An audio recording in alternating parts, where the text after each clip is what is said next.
მოგესალმებით მეგობრებო. ეთერშია გადაცემა პროექტი ვერიტას, მე მისი წამყვანი ირაკლი ბენფარიშვილი, დღეს გთავაზობ პროფესორ კორნელი კაკაჩიას. კორნელი, მიხარია რომ ჩემი სტუმარი ხარ. მაყურებლებს მინდა შევახსენო რომ ბატონი კორნელი გახლავთ საერთაშორისო ურთიერთობების სპეციალისტი, დამსახურებული მეცნიერი ამ მიმართულებით და პრობლემატიკა კი საერთაშორისო არენაზე ნამდვილად ისეთია რომ საჭიროებს კვალიფიციურ ანალიტიკას. და ჩვენ შევეცდებით ერთად გავარჩიოთ ის პრობლემატიკა, რაც დღეს ძალიან აქტუალურია. და გვაქვს რაღაცა ესეთი პრობლემა თითქოს რომ საერთაშორისო სისტემამ ერთგვარი რაღაცა ადეკვატურობის დეფიციტი გვაქვს თითქოს, ხო? აი რაღაცა შურისძიების, რაღაცა თითქოს და რაღაცა ინფანტილური პრინციპულობის. მოდი აი ესეთი კითხვით გავხსნი მე კითხვა ჩვენს დისკუსიას. ყველას თითქოს და რაღაცა შინაგანი ლეგიტიმაცია გვაქვს იმის მიმართ, რაც ხდება ირანში, რომ ირანი იმსახურებს აი ამ ასე თქვათ საერთაშორისო რეაქციას. მაგრამ მოდი გავარჩიოთ დაირღვა თუ არა საერთაშორისო სამართალი აი ამ ოპერაციით. იყო თუ არის თუ არა, შეიძლება თუ არა შეფასდეს ეს ამერიკის შეერთებული შტატების მხრიდან როგორც ოპერაცია, ერთ დროს რაღაცა ლეგენდად ქცეული საერთაშორისო პოლიციელის როლის აღებით. მაშინ როცა რაღაცა სხვა საკითხებში მე მგონი თლად კონსისტენტური არ არის მაშინ ამერიკის შეერთებული შტატები თუ კი ამ როლს ირგებს. ხო, პირველ რიგში მოგესალმებით. რა თქმა უნდა, ეს ასე თქვა ძალიან საჭიროებო თემა არის, განსაკუთრებით თუ გადავხედავთ ბოლო რამდენიმე წლის განმავლობაში იმ ეროზიას, რომელიც თქვა ახასიათებს საერთაშორისო თქვა სისტემას და ეს არ დაწყებულა თქვა ირანიდან როგორც გვახსოვს, ანუ მანამდე დაიწყო და საერთოდ უკრაინის შემთხვევა რუსეთი როცა შეიჭრა უკრაინაში, ასევე მანამდეც იყო თქვა დროდადრო, ესე იგი თუ გადავხედავთ მე-20 და 21 საუკუნის პოლიტიკის საერთაშორისო ურთიერთობის ისტორიას, ბევრი იყო ეს შემთხვევები, თქვა ესა თუ ის დიდი სახელმწიფო ყოველთვის ერეოდა და ხშირად იყო შეკითხვა, რომ არსებობს თუ არა საერთაშორისო სამართალი და საერთოდ ეს მითია თუ რეალობა და ნუ ესეთი თემებიც იწერებოდა სტუდენტები წერენ უყვართ ხოლმე ეგეთი ამისთან თემებზე წერა და ნუ ბუნებრივია ამაზე შეკითხვა ყოველთვის არსებობდა, მაგრამ ნუ ლიბერალური წესრიგის პირობებში მაინც არსებობდა ესე ყოველ შემთხვევაში რაღაც ვერბალური შეთანხმება, რომ საერთაშორისო სამართალი და მისი პრიმატი არის ასე თქვა ყველაზე მნიშვნელოვანი სახელმწიფოებისთვის და ლიბერალური თქვა საერთაშორისო წესრიგის პირობებში ესე ითვლებოდა. თუმცა ეს ყოველთვის არ ნიშნავდა რომ ესე იყო, ხო? არსებობდა გარკვეული რაღაც ორმაგი სტანდარტები, როდესაც დიდი სახელმწიფოები არ ყვებდნენ ამ სისტემის ასე თქვათ აი ნორმებს თვითონ საერთაშორისო სამართლის და ნუ ეხლა თუ გადავხედავთ ბოლო პერიოდში პირიქით მე მგონი აქ უკვე დავამიდის იმაზე რომ თქვათ რომელი უფრო სწორი არის რომ შევაფასოთ თქვათ ირღვევა ის რაც არ არსებობდა თუ რეალურად ირღვევა ის რაც არსებობდა მაგრამ ცუდად მუშაობდა, ხო? და აქედან გამომდინარე ნუ ამაზე დავა ეხლაც მიმდინარეობს და ნუ აქ საუბარი არის თქვა ვინ დაიწყო ეს ხვევა, ნუ ზოგს მიაჩნია რომ რუსეთმა დაიწყო ამ საერთაშორისო სამართლის პრინციპების ასე თქვა უხეში დარღვევა უკრაინის შეჭრის შემდეგ, ნუ შემდეგ ასე თქვა რუსეთი მარტო არ არის დღეს, ხო? უკვე თქვა ტრამპის ადმინისტრაციამაც აუბა ამ შემთხვევაში რაღაცა მხარი, ხო, ამ ინიციატივას გამომდინარე იქიდან რომ გასაგებია ტრამპის ადმინისტრაციისთვის, რომელიც ძალიან სკეპტიკურად უყურებს საერთაშორისო სამართალს, საერთაშორისო ორგანიზაციებს, ინსტიტუტებს, მულტილატერალიზმს ზოგადად ეს გაცხადებული მიზანიც იყო. ნუ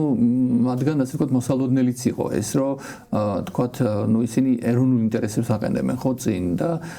გამომდინარე იქიდან რომ ეხლა ირანსა და შეერთებულ შტატებს შორის ისევე კუბასთან და კიდე რამდენიმე სახელმწიფოსთან ჩამოყალიბდა ამერიკის შეერთებულ შტატებს არა მარტო ამ ადმინისტრაციის პირობებში, არამედ ზოგადად ტოქსიკური ურთიერთობები. ნუ გვახსოვს ჩვენ როგორ მოხდა თქვათ იგივე ვენესუელის ოპერაცია, რომელიც შედარებით ასე თქვათ უმტკივნეულო ჩაიარა, ნუ გამომდინარე იქიდან რომ შეიძლება და უარესიც ყოფილიყო. მაგრამ ირანის შემთხვევა ეხლა უკვე ცოტა სხვა სიტუაცია, იმიტომ რომ აქ უკვე ერთ ადამიანზე არ არის საუბარი და ნუ ჩვენ მთლიანობაში რომ შევაფასოთ, პრინციპში ითვლება რომ საერთო სამართლის ასე თქვა ეს პრინციპები, რომელიც უკვე კარგად შერყეული იყო, ეხლა აი თქვა საუბარია იმაზე, რომ საბოლოო დასამარდება თუ არ ვიცი, იქნება გარკვეული რაღაცა პერიოდი, ესეთი გაურკვევლობა და შემდგომში, ასე თქვა, სოფლიო ისევ დაუბრუნდება ამ სამართალზე დაყრდნობილ საერთაშორისო წესრიგს და აი ჯერჯერობით ამის ნიშანწყალი არ ჩანს, იმიტომ რომ ჩვენ გვაქვს რეალურად სერიოზული კრიზისი ინსტიტუტების, მათ შორის ტრანსატლანტიკური ურთიერთობებში, ნატოსთან დაკავშირებით, ევროკავშირთან დაკავშირებით, თქვა იგივე წინა თქვა ჩვენ თუ საუბრობდით რომ იყო ერთიანი დასავლეთი და ხშირად ქართველი ასე თქვათ ადამიანებისთვის ჩვენ მივიგოჩდა რომ ერთიანი იყო ხო დასავლეთი და ერთი ცნობილი ფაქტი გვახსოვს ხო თავის დროზე ამასინად გაუქმეს, მაგრამ საქართველოში არსებობდა ევროკავშირისა და ნატოს საინფორმაციო ცენტრი და ყველას უკვირდა ეს რატო იყო, იმიტომ რომ უცხოელი რო ჩამოდიოდა ეს ხო ორი განსხვავებული ორგანიზაცია, განსხვავებული მიზნები, მაგრამ ქართველები ამას აღიქვამდნენ რომ ეს ერთიანი რაღაც დასავლეთის ინსტიტუციების ნაწილი იყო და ვინაიდან მოლოდინი იყო რომ საქართველოს უნდა გააწევრიანება ამ ორგანიზაციაში ერთნაირად აღიქმებოდა. დღეს ამის ფუფუნება ჩვენ არ აქვს, იმიტომ რომ ეს ორი სხვადასხვა ორგანიზაცია ასევე სერიოზული დაძაბულობა არის, საერთოდ უკვე არსებობს, არ ვიცი, ეს დასავლეთი თუ ცალკე ევროკავშირი არის, ცალკე ევროპა უბრალოდ მარტო ევროკავშირი არა, იმენაირად ემატება ბრიტანეთი და შეერთებული შტატები, რომელიც ასე თქვა ცოტა იზოლაციონისტური პოლიტიკისკენ იხრება. ასევე თუ გადავხედავთ აი ბოლო დროინდელ მოვლენებს, აი გუშინ წინ პრეზიდენტი ტრამპი თხოვდა მის მოკავშირეებს, მათ შორის ნატოს მოკავშირეებს, ავსტრალიას, იაპონიას, რომ ასე თქვა კონკრეტული დახმარება აღმოეჩინათ ირანთან დაკავშირებულ ოპერაციებში და უკმაყოფილო არის იმ პასუხებით, ხო? რაღაცა, ეს გარკვეულწილად სერიოზულ, ასე თქვა, პრობლემებს ქმნის ამ ტრანსატლანტიკურ ურთიერთობებში და ზოგადად საერთაშორისო ურთიერთობებში, რითაც ასევე სარგებლობენ სხვა სახელმწიფოები, იმიტომ რომ ეხლა დავა მიმდინარეობს, რა თქმა უნდა, დღემდე, რომ საიდკენ მიდის სოფლიო, ის არის უფრო მულტიპოლარულობისკენ გადახრილი, თუ ასე თქვა ბიპოლარულობისკენ თუ გავითვალისწინებთ, რომ ჩინეთი და თქვა შეერთებული შტატები არიან, ასე თქვა, არის ძირითადი წამყვანი და აი ამ ფარგლებში ალბათ საინტერესოა, იმიტომ რომ ჩვენ ახლა ვადევნებთ იმ პროცესს, რომელიც მიმდინარე არის, ხო? და აქედან გამომდინარე ეს ერთიანი რაღაც საბოლოო ობიექტური შეფასების გაკეთება ძალიან რთულია. დიახ. ანუ მე ჩემს კითხვაში როცა გამოკვეთე ეს საერთაშორისო პოლიციელის, ეს არ არის რაღაცა აღიარებული ფუნქცია. არც საერთაშორისო სამართალს არ აქვს კონკრეტულად მინიჭებული რომელიმე სუბიექტისთვის მსგავსი როლი, ფუნქცია. ან საერთაშორისო პოლიციელის განსაზღვრა საერთოდ გაეროს დონეზეც კი არ არის ეს განსაზღვრული, არათუ კონკრეტული სახელმწიფოს დონეზე, მაგრამ ისტორიული პრაქტიკა, ანუ ანალიტიკურ დონეზე გვთავაზობდა აი ამდაგვარ თითქოს სტატუსის ერთგვარ ანალიტიკურ დაშვებას საერთაშორისო პოლიციელის, ხო და რაღაცა მსგავსი მაგალითი აი კაცობრიობის წინაშე ჩადენილი დანაშაულისა და შემდეგ დასავლური კოალიციის და დასავლური სამყაროს რეაგირების ეს იყო, იუგოსლავიის კრიზისი, იქ მიმდინარე რაღაცა მე ანტირეკორდები თუ რაიმე შეიძლება წარმოიდგინო ყველაფრის ჩადენა, ხო და აქ თუ კი რაღაცა პასუხი გვაქვს, იქაც არის, ხო, რუსეთუმეთა ესეთი პასუხი, იქ რატომ ჩაერია ნატოს იქ რა უნდა და მილოშევიჩის ცალკე მათი ქვეყანა რატო ჩაერია, ისევ აი ესეთი მშრალი წაკითხვა საერთაშორისო სამართლის, რომ ეს მათი საქმეა, თვითონ მოგვარდნენ საერთაშორისო ორგანიზაციებს მარტო რა ვიცი რეკომენდატორული თუ მონიტორინგული, ასე თქვა, მისია აქვს და არა სამხედრო ოპერაცია, აი ისევ გამოშიგნული ინტერპრეტაცია და ჩვენი ანუ კაცობრიობის გულშემატკივრების პასუხი ამაზე იყო ის, რომ არსებობს აბსოლუტური მორალი, რაღაცა აბსოლუტური, ასე თქვა, კატეგორიები, რომელიც კაცობრიობის სასარგებლო კატეგორიებია და აი აქ ტრამპის ადმინისტრაციამ რომც დაიბრალოს და არც იბრალებს ხოთაშორის არანაირ საერთაშორისო პოლიციელობას, მისი პრეზიდენტობის პერიოდში ჩვენ გვაქვს მეორე მსოფლიო ომის შემდეგ ყველაზე დიდი ომის სამწუხარო პრაქტიკა უკრაინაში და იქ ტრამპის ადმინისტრაციის პოზიცია არის ველაფერი გარდა საერთაშორისო პოლიციელისა და საერთოდ მოკავშირისა. მე არ ვიცი საერთოდ იმ პოზიციას რა ეწოდება. აი ძალიან ესეთი ოპორტუნისტული პოზიცია, მე უფრო ასე შევაფასებდი ალბათ, რომ არ კონკრეტულად არ დავკონკრეტე და აი აქ თითქოს და ისევ სპეკულაციები რაღაცა გარდაცვლილ ადამიანებზე და მათზე რეაგირება და ასე შემდეგ. თუ კი ეს კატეგორიები გახდება როგორც მიღებული პრაქტიკები და კატეგორიები, რომ მე იმიტომ შემოდიოდი, რომ ეს შემიძლია. ჩვენ რა გვიცავს? ეს საკმაოდ ვალიდური შეკითხვა არის, იქიდან გამომდინარე, რომ სწორედ ამის გამოც არის ეს შეკითხვები, რომლებიც დღეს ასე ვთქვათ, ჩდება, რომ აი ამ ტიპის საერთაშორისო სისტემის პირობებში რა ბედიელის მცირე სახელმწიფოებს და სხვადასხვა საშუალო სახელმწიფოებსაც, იმიტომ რომ მაგალითად კანადის პრემიერ-მინისტრმა თავის ცნობილ გამოსვლაში აღნიშნა კიდეც, რომ საშუალო სახელმწიფოებმა და პატარა სახელმწიფოებმა უნდა შექმნან დიდი ალიანსები, აი დიდი სახელმწიფოების წინააღმდეგ, რომ თავი დაიცვან, ხო? საშუალო სახელმწიფოებიც არ არიან. საშუალოებში გადის მაგალითად თურქეთის, ხო? ისინიც არ არიან, თქვა ბოლომდე აი ამ პრინციპებზე დაყრდნობილ საერთაშორისო სისტემაში კომფორტულად. რა ყველაზე ცუდი არის ეს არის, რომ ჩდება შეკითხვა პატარა სახელმწიფო, თქვა როგორი საქართველოა კიდე ბევრი, აი როგორ უნდა გადარჩეს ესეთი საერთაშორისო სისტემაში, ჩვენ ხوار უბრუნდებით მე-19 საუკუნის რაღაცა იმპერიალისტურ რაღაც პოლიტიკას, როდესაც ძლიერი სახელმწიფოები წყვეტდნენ ამ თუ იმ პატარა სახელმწიფოს ბედთან, უგახსოვს კლასიკური მაგალითი იყო პოლონეთის რამდენჯერმე გაყოფა ხო სამ ნაწილად სხვადასხვა იმპერიებს შორის და ფაქტიურად შემდეგ თქვა მე-20 საუკუნის რაღაც მეორე ნახევარში მოხდა თანდათანობით რაღაც იმ პოლიტიკური რუკის შედგენა ევროპაში, რომელიც მეტნაკლებად პასუხობდა რაღაც ერთად თავისუფლების რაღაც პრინციპებს, ხო? და ჩვენ ეხლა აი ამ კუთხით გვაქვს სერიოზული გამოწვევები მცირე სახელმწიფოებს, განსაკუთრებით საქართველოზე თუ ვისაუბრეთ, ხო, კიდე უფრო ისა იმ გაურკვეველი საგარეო პოლიტიკის პირობებში, რომელიც ჩვენ დღეს გაგვაჩნია, იმიტომ რომ ფორმალურად თქვა ქართული ოცნების ხელისუფლებას მიაჩნია, რომ ისინი ასე ვთქვათ მულტივექტორულ პოლიტიკას ეწევიან. სინამდვილეში ეს უფრო ცრუ მულტივექტორული პოლიტიკა, იქიდან გამომდინარე, რომ მულტივექტორული პოლიტიკა ნიშნავს მინიმუმ იმას, რომ ყველა ასე ვთქვათ მსოფლიო ძალასთან იქნება ეს ევროკავშირი, ჩინეთი, ყველასთან უნდა კონდეს კარგი ურთიერთობები, ხო? და ჩვენ რა გამოდის, რომ რეალურად ჩვენ და მით უმეტეს საუბარი არის, რომ რაღაცა შუა კორიდორში საქართველოს აქვს განსაკუთრებული როლი და მან უნდა ითამაშოს რაღაც დამაკავშირებელი როლი ევროკავშირსა და ჩინეთს შორის და ეს რა თქმა უნდა თეორიულად ძალიან კარგია, მაგრამ რეალურად რა მივიღეთ ხო ამ პოლიტიკის შედეგად. პირველი ის რომ დავშორდი ჩვენ ტრადიციულ მოკავშირეებს და პარტნიორებს და ფაქტიურად გაუცხოება მოხდა მათი ჩვენდამი და პირიქით დავუახლოვდით იმ სახელმწიფოს, რომელთანაც ბევრი საერთო არაფერი არ ქონდა, სტრატეგიული ურთიერთობები ჩამოყალიბდა ჩინეთთან ახლა ვაჭრობის და ეკონომიკური ურთიერთობების წინააღმდეგ მე მგონი არავინ არ არის, ამაზე ორიაზე არსებობს, მაგრამ ამავე დროს მოხდა, ესე იგი დასავლეთთან ჩვენი დაპირისპირება და ფაქტობრივად კონფრონტაციულ ურთიერთობაშია დღევანდელი ხელისუფლება დასავლეთთან და აქედან გამომდინარე მულტივექტორული პოლიტიკა ის ვერ იქნება, იმიტომ რომ ერთთან თუ აფუჭებ და ასე ის პოტენციური როლი როგორც წარმოედგინა ოშოშოს ხელისუფლება რიტორიკის დონეზე ამას ამბობ რომ დააკავშირო ჩინეთი და თქვათ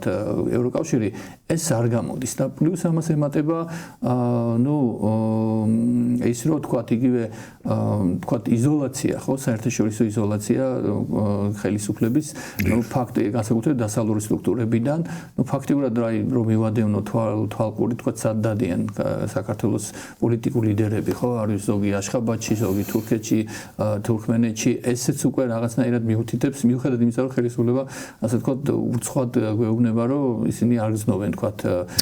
იზოლირებულად თავს მაგრამ ფაქტი არის რომ თუნდაც ის რომ თქვათ ცდილობენ შეერთებულ შტატებთან ჩვენი სტრატეგიული ურთიერთობა ფაქტიურად დავკარგეთ და ხვდებით რომ ამას რამდენიმე ფასი აქვს ამისი კლასიკური მაგალითი არის ის რომ ქვეყანაში არ არის ამერიკის ელჩი ამაზე უფრო მეტი გზავნილი რა უნდა იყოს ესე იგი ქვეყანას არ მიაჩნია რომ ამ ქვეყანაში საჭირო არის ელჩი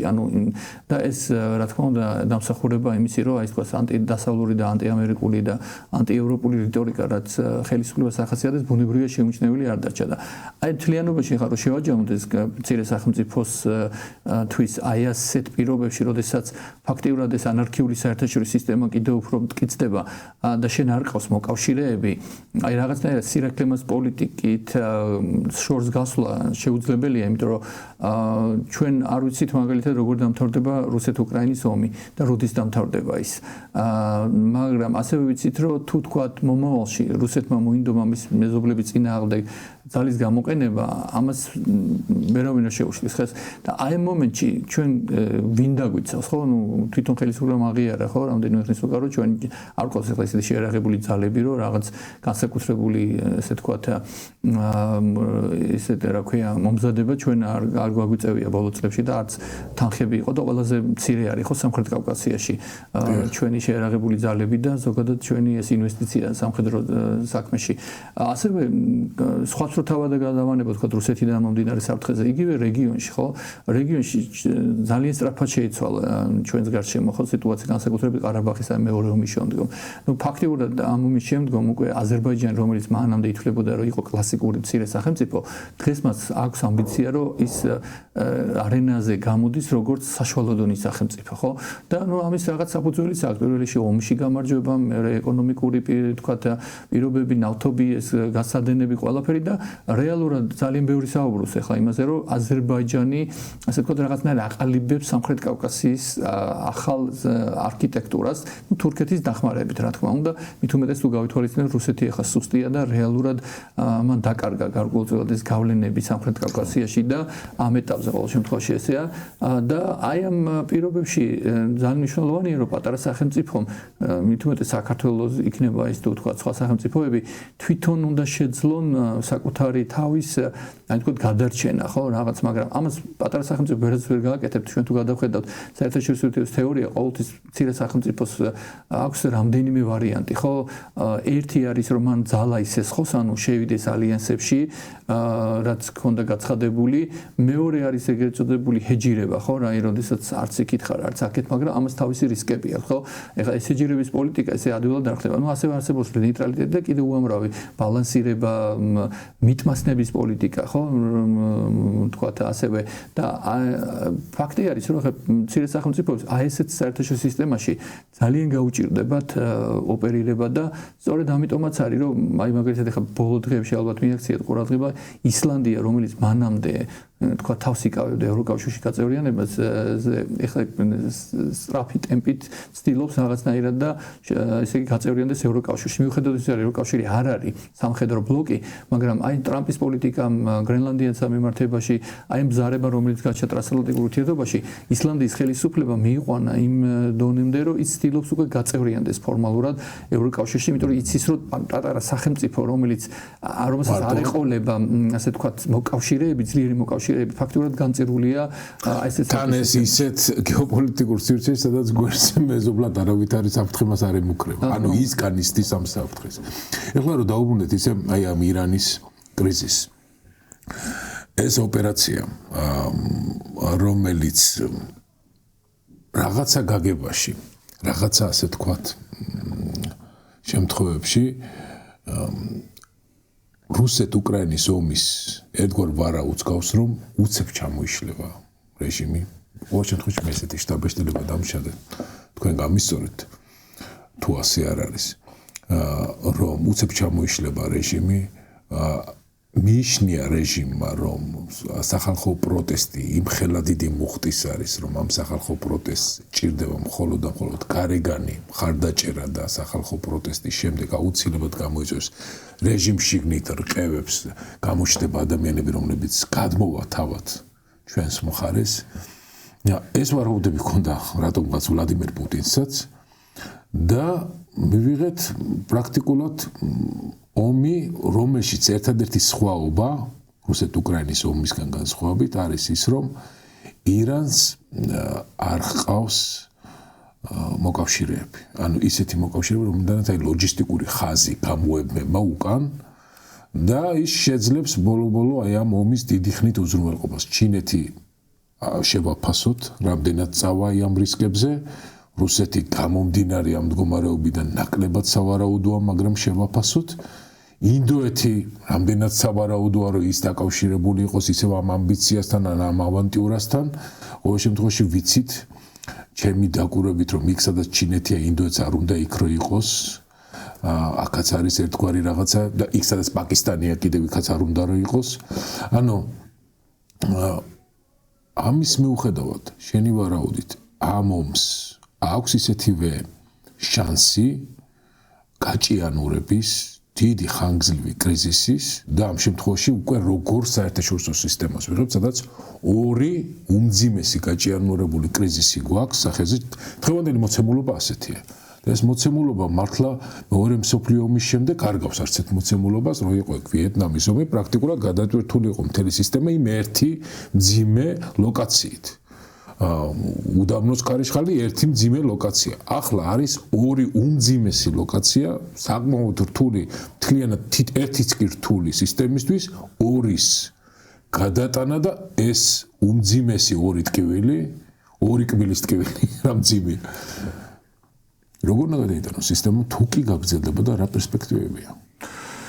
ხო, ძალიან რთულია ყველა შეკითხვაზე პასუხის გაცემა, მაგრამ პირველ რიგში ალბათ უნდა დავიწყოთ იქიდან, რომ ყველაზე მთავარი შეკითხვა, რომელიც იბადება და ძალიან ბევრი კომენტატორი საუბრობს ამაზე, რომ რა არის ამ ომის მიზანი და ანუ რა იყოს მიზანი. ეს არის რაღაც მოკლევადიანი რაღაც თქო დარტყმები, ანუ სტრატეგიული მიზანი რა იყო ამისი რეჟიმის ცვლილება,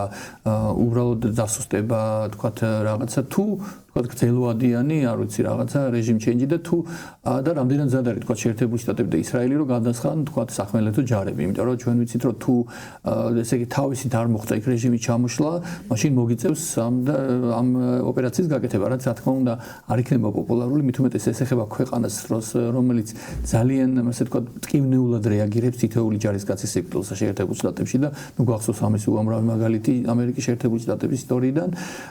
და ყველაზე მთავარი და საინტერესოა ეს არის რომ განსხვავებით თქვა ეხლა თქვენ ახსენეთ უდაბნოს ქარიშხალი, მაშინ იქ იყო კოალიცია და რაც თავარია ეს იყო გაეროს მიერ ასე თუ ხარდაჭერილი ოპერაცია. ეხლა ესეთი მოცემულობა არ გვაქვს. ფაქტიურად შეერთებულ შტატებთან ისრაელთან ერთად გადაწყვიტა ასე თქვა აი ამ ოპერაციის ჩატარება, ისე რომ თავიანთი მოკავშირეებიც კი არ იყვნენ ბოლომდე ინფორმირებული. ერთ-ერთი მიზეზი, სწორედ რატომაც ორჭოფობენ ეს მოკავშირეები, მათ შორის დიდი ბრიტანეთი და სხვები, ისინი არ იყვნენ ინფორმირებული, იმიტომ რომ ერთი მხრივ თან მანამდე აკრიტიკებდა ტრამპის ადმინისტრაცია ხომ ნატოს მოკავშირეებს, ზოგჯერ სამართლიანადაც, მაგრამ ამავე დროს შემდეგ აი ამ თქვათ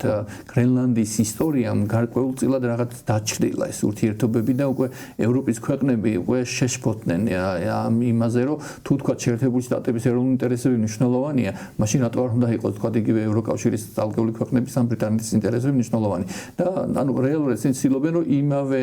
ასე თქვათ იმავე ტიპის პასუხი გასცენ ტრამპის ადმინისტრაციას როგორც თქვათ თვითონ იქცევა, ხო? ნუ მთლიანობაში ახლა ეს ჩვენ ახლა წინასწარ ძალიან რთული არის თქვათ რა სცენარები შეიძლება განვითარდეს მოკლევადიან, საშუალოვადიან, გრძელვადიან პერსპექტივაზე, ასევე ეს არის ეკონომიკის საკითხი. მართალია შეერთებულ შტატებში ძლიერი ეკონომიკა აქვს, მაგრამ ძალიან ძვირი ჯდება თითოეული ეს ომი და უკვე ხედავთ რომ აი მაგალითად გუშინ იყო, ხო, რომ შეერთებულ შტატებმა ეს პენტაგონმა მოითხოვა უკვე რამდენიმე მილიარდის დამატებით თანხის ასე თქვათ გამოყოფა და ეს არ იქნება პოპულარული შეერთებულ შტატებში და განსაკუთრებით ტრამპის ხარდაჭერების, იმიტომ რომ ყვითელ პრესაში დაახლოებით 12 მილიარდი ჯერჯერობით ერთი კვირის ხარჯი. არ ვიცი ახლა ეს რამდენად სუსტია. კი ბატონო და თან არ უნდა დაგვავიწყდეს რომ ეს თუ ეს ომი გახანგრძლივდა ძალიან ცუდი ნიშანი იქნება უკრაინისთვის, იმიტომ რომ უკრაინის რომელიც ფაქტიურად ეყრდნობა ამერიკულ და დასავლურ დახმარებას, ნუ პირველ რიგში ჩვენ უკვე ხედავთ რომ იგივე საერთაშორისო ფოკუსი უკვე გადავიდა ირანზე, ხო და უკრაინაზე ნაკლებად არის და რაც შეიძლება ძალიან კარგი ასე თქვა სიგნალი იყოს პუტინისთვის, რომელიც სწორედ ამას ელოდებოდა, ხო? გამომდინარე იქიდან რომ მას სწორედ ეს უნდა რომ რეალურად შეერთებული შტატები რაღაც ჩამოეხსნას ამას და ნუ მას არ კონდეს თქვა იმის თავი რომ იარაღი მიაწოდოს უკრაინას და ნუ ისედაც მანამდე წორჭოფობდა ტრამპის ადმინისტრაცია უკრაინასთან დაკავშირებით და ნუ ეს საბოლოო გახდეს და შემდეგ ამან გარკვეული რაღაც შედეგი მოიტანოს იგივე უკრაინის ფრონტზე. და მთლიანობაში ეს რა თქმა უნდა თვითონ ტრამპის ადმინისტრაცია მე მგონი თვითონაც შეიძლება ესე გულწრფელად რო ვკითხოთ არც იცის აი ვთქვათ როდი შეიძლება ეს ომი დამთავრდეს, მაგრამ ძალიან მნიშვნელოვანია ალბათ ის რომ თვითონ ქვეყნის შიგნით ირანში როგორი იქნება საზოგადოებრივი განწყობები, ხო? ეხლა მოლოდინი იყო რა თქმა უნდა ყველა მიცის რომ იქ ხალხი არ არის ბედნიერი ამ რეჟიმით, მაგრამ ასევე არ უნდა დაგვავიწყდეს რომ როდესაც გარეშე აგრესია ხდება ერის კონსოლიდაცია, მაინც ამ ერთიანი რაღაც დროშის გარშემო, ხო? მიუხედავად იმისა შეიძლება იქ რაღაც ძალიან ბევრი განსხვავება იყოს, მაგრამ არავის არ სურს რომ ეხლა რაღაცა უცხო ძალის მსახურად გამოდგეს, ხო? რაღაც ესეთი იმაში, ამიტომ და ეს თავხედური განცხადება მე მივიღებ გადაწყვეტილებას ვინ უნდა იყოს ლიდერი. ეხლა ეს როგორი კეთილშობილურიც არ უნდა იყოს, ხო? ამას არც იცი. რა თქმა უნდა, ეს ჩვენ თავზე წარმოვიდგინეთ ესეთი ეროგანტული განცხადებები ამ საქმეს არ შველის და პირიქით მე მგონი აფუჭებს, იმიტომ რომ სწორედ ესე ვთქვათ შეერთებულ შტატებს სწორედ ამიტომ აკრიტიკებდნენ ვთქვათ გასულად წლებში, რომ ესე ვთქვათ ერთპიროვნულად არ მიიღო ღებულობდნენ გადაწყვეტილებებს, ხო? და მით უმეტეს ახლა ამ პირობებში ეს არავის არ მოსწონს არც შენს მოკავშირეებს, არც ვთქვათ საერთაშორისო თანამეგობრობას, საერთოდ გაერო და ეს ორგანიზაციები ხო საერთოდ იზოლირებულები არიან ამ პროცესიდან და აი ძალიან მნიშვნელოვანი იქნება ალბათ აი უახლოესი 2 კვირის განმავლობაში როგორც ესე იგი განვითარდება მოვლენები და ასევე ეკონომიკური ფასი ამ ომის, იმიტომ რომ აი ხლა იწყება სწორედ ის პერიოდი აი რა თქვა ნატობის ფასების მატება რომელიც დაიწყო და ირანის ხელისუფლება დასაკარგი არაფერი არ აქვს. იქ შეიძლება არ ვიცი 50 ადამიანი ლიდერი მოკლა, მაგრამ ამის დეფიციტი მათ არ აქვს. კიდე სხვა ხალხი მოვა, ხო? შეიძლება ცოტათი ისეთი ძლიერი ლიდერები არ იყვნენ, მაგრამ ესე არ შეიძლება. თავარი მიზანი ახლა ირანის რეჟიმის არის, რომ აი ეს ეკონომიკური ფასი გადაახტევინოს შეერთებულ შტატებს და ჩამოშალოს ეს ვთქვათ ფინანსური სისტემები და ნავთობზე დაყრდნობით განსაკუთრებით და მით უმეტეს რომ შეერთებული შტატები ვერ ახერხებს ხო ახლა ამ სრუტის კონტროლს რა, რომელიც მას ჭირდება. იმიტომ რომ სრუტის კონტროლს ფორმალურად კი შეძლებს, მაგრამ მას აქვს ძალიან კარგი მაგალითი უკრაინის. რა მოხდა შავ ზღვაში, რომ პატარა ფლოტმა უკრაინის, ასე ვთქვათ, უბრალოდ ქვეყანა, რომელსაც ფლოტი ფაქტიურად არ ჰქონდა, დაამარცხა და გაანადგურა რუსეთის შავი ზღვის ფლოტი თითქმის, ხო? და ეს თანამედროვე ტექნოლოგიები იძლევა ამის საშუალებას და ეს იცის შეერთებულ შტატებმა, მით უმეტეს ახლა ეს ავიამზიდები რა მილიარდობით დოლარი იღებს და ახლა თითოეული მათგანის, ამიტომ ის ფაქტიურად ეს ადვილი არ არის, როგორც ესე თეორიულად ჩანს. ამიტომ ტორპედოების გადაჭერა ძალიან რთულია ალბათ ტექნიკურად. და ამიტომ აი ხა მნიშვნელოვანია რამდენად გაუძლებს წნეხს თქვათ იგივე საერთაშორისო აი ვთქვათ ეკონომიკად განსაკუთრებით იმის ცვლილება ნავთობის ფასებზე ცვლილება, იმიტომ რომ ამან შეიძლება დაარტყას უკვე ქვეყნის შიგნიდან მოხდეს უმოყოფილო როგორც შეერთებულ შტატებში ასევე სხვაგან და ამიტომაც ცდილობენ ახლა რომ თქვათ იგივე სხვა სახელმწიფოები რუსეთთან მაგალითად მოიხსნას ეს ისე რა ქვია სანქციები და რაც რა თქმა უნდა ასე ვთქვათ მუსიკასავე ჩაისმის პუტინის რეჟიმს, იმიტომ რომ მასაც სწორედ ეს უნდა რომ რაღაცნაირად იძულებული გახდეს ევროკავშირი და თქვათ შეერთებული შტატები რომ აი სანქციები მოხსნას და ამიტომ აი ესეთი სიტუაცია გაურკვევლობა რომელიც ჯერ არ ვიცით აი როგორ შეიძლება განვითარდეს გაუძლებს თუ არა შეერთებული შტატები და თქვენ ახლა ახსენეთ სხვა სახელმწიფოები კიდე ჩინეთთან დაკავშირებით და ჩინეთი რა თქმა უნდა ახლა ესე დაინტერესებულია რომ ირანის რეჟიმი გადარჩეს, რომ სტატუს კვო არ შეიცვალოს, მაგრამ ჩინეთი ახლა რაღაც საოცრებებს ვერ გააკეთებს, ხო? სპეციფიკური ქვეყანაა და რაღაც თქვა შეიძლება რაღაც დახმარება, არ ვიცი, დაზვერვის იქნება ეს თუ არ ვიცი რაღაც სხვადასხვა რაღაც მცირე სიმბოლური თქვა გაუწიოს, მაგრამ ის ახლა ირანის ოპერაციაში ბუნებრივია ვერ ჩაერევა. ისევე როგორც რუსეთი, ჩვენ ნახეთ რომ რუსეთი არ არის დღეს იმ სიტუაციაში, მან უკვე დაკარგა მისი სტრატეგიული ასე თქვა მოკავშირეები ფაქტობრივად ვერაფერი ვერ ქნა სომხეთში, რომელიც მისი მოკავშირე იყო. ასე ვენესუელაში ნახეთ რა ხდება. მან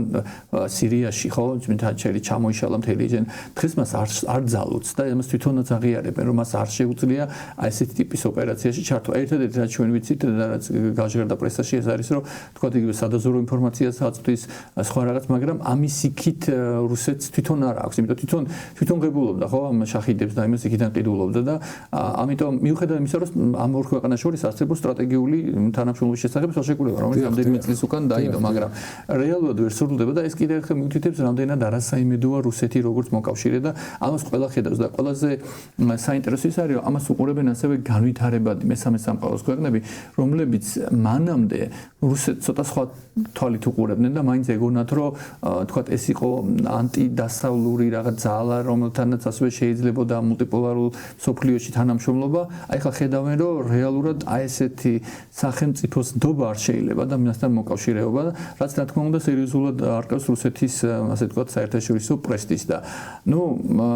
ეხა თვითონ ირანის ხელისუფლებაც ძალიან მძიმე მდგომარეობაშია, როგორც თქვენ აღნიშნეთ, ის ფაქტიურად იზოლაციაში და ამ იზოლაციას აღმოჩნდა ისე, რომ ფაქტიურად ყველა მეზობელ ქვეყანასთან აღმოჩნდა ომში და ყოველდღიურად ბომბავენ მეზობლებს, ხო, მიუხედავად იმისა, იძახიან, რომ ჩვენ თქვათ ქვეყნებს არის ამერიკულ ბაზებსო, მაგრამ ეს თავიდანვე წამგებიანია, იმიტომ რომ აი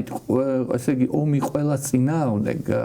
ეს შეუძლებელია ამ ომის მოგება, მაგრამ უბრალოდ უნდა გავითვალისწინოთ რა ფსიქოლოგიურ და სტრესის ქვეშ არის ეს ხელისუფლება, ხო, რომელსაც დაკარგა ფაქტიურად თავისი ლიდერშიპი, ხო? და რაც უფრო ძიმედ იქნება სიტუაცია, არ არის გამორიცხული, რომ ისინი კიდევ უფრო ასე ვთქვათ რადიკალურ ზომებზე წავიდნენ და მათ შორის ისეთ რაღაცებზე, რომელიც შეიძლება სხვა დროს არც ვიფიქრიათ, ხო? სწორედ ამიტომაც არის ერთ-ერთი მიზეზი, რატომაც საერთაშორისო თანამეგობრობა რამდენიმე აწლეულია შეშფოთებული იყო ირანის ასე ვთქვათ ცდილობებით რომ მას ქონოდა ბირთვული იარაღი, იმიტომ რომ რეჟიმის თავისებურება და ეს უდიდესი რადიკალიზმი, ეს რელიგიური რაღაცა, აი ეს აშფოთებდა საერთაშორისო თანამეგობრობას და მით უმეტეს ახლა თუ ვნახავთ, თუ გადავხედავთ, ხო, ჩვენ არ ვიცით ასევე საზოგადოებრივი აზრი ქვეყნის შიგნით, აი რეალური რას ფიქრობს, როგორ იქნება, ასევე გაუძლებს თუ არა ირანის ეკონომიკა ამ ყველაფერს და რა ვიცი, აი ესეთი სიტუაცია, რომ ალბათ რა ვიცი, რაღაცა რამდენიმე კვირაში ალბათ მეტნაკლებად რაღაცა ჩამოყალიბდება ის კონტურები,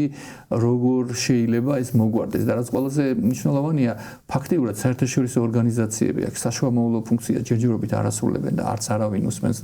თვითონ ტრამპი ახლა სასაცილოდ არ ყოფნის ახლა გაეროს სტრუქტურები ჩართვა ან თქვა რომელიმე ორგანიზაციის და ყველაზე ასე თქვა ის არის რა ქვია საინტერესო ის არის რომ რუსეთი ცდილობს ახლა თქვა რაღაცნაირად მოიგოს შუამავლის როლი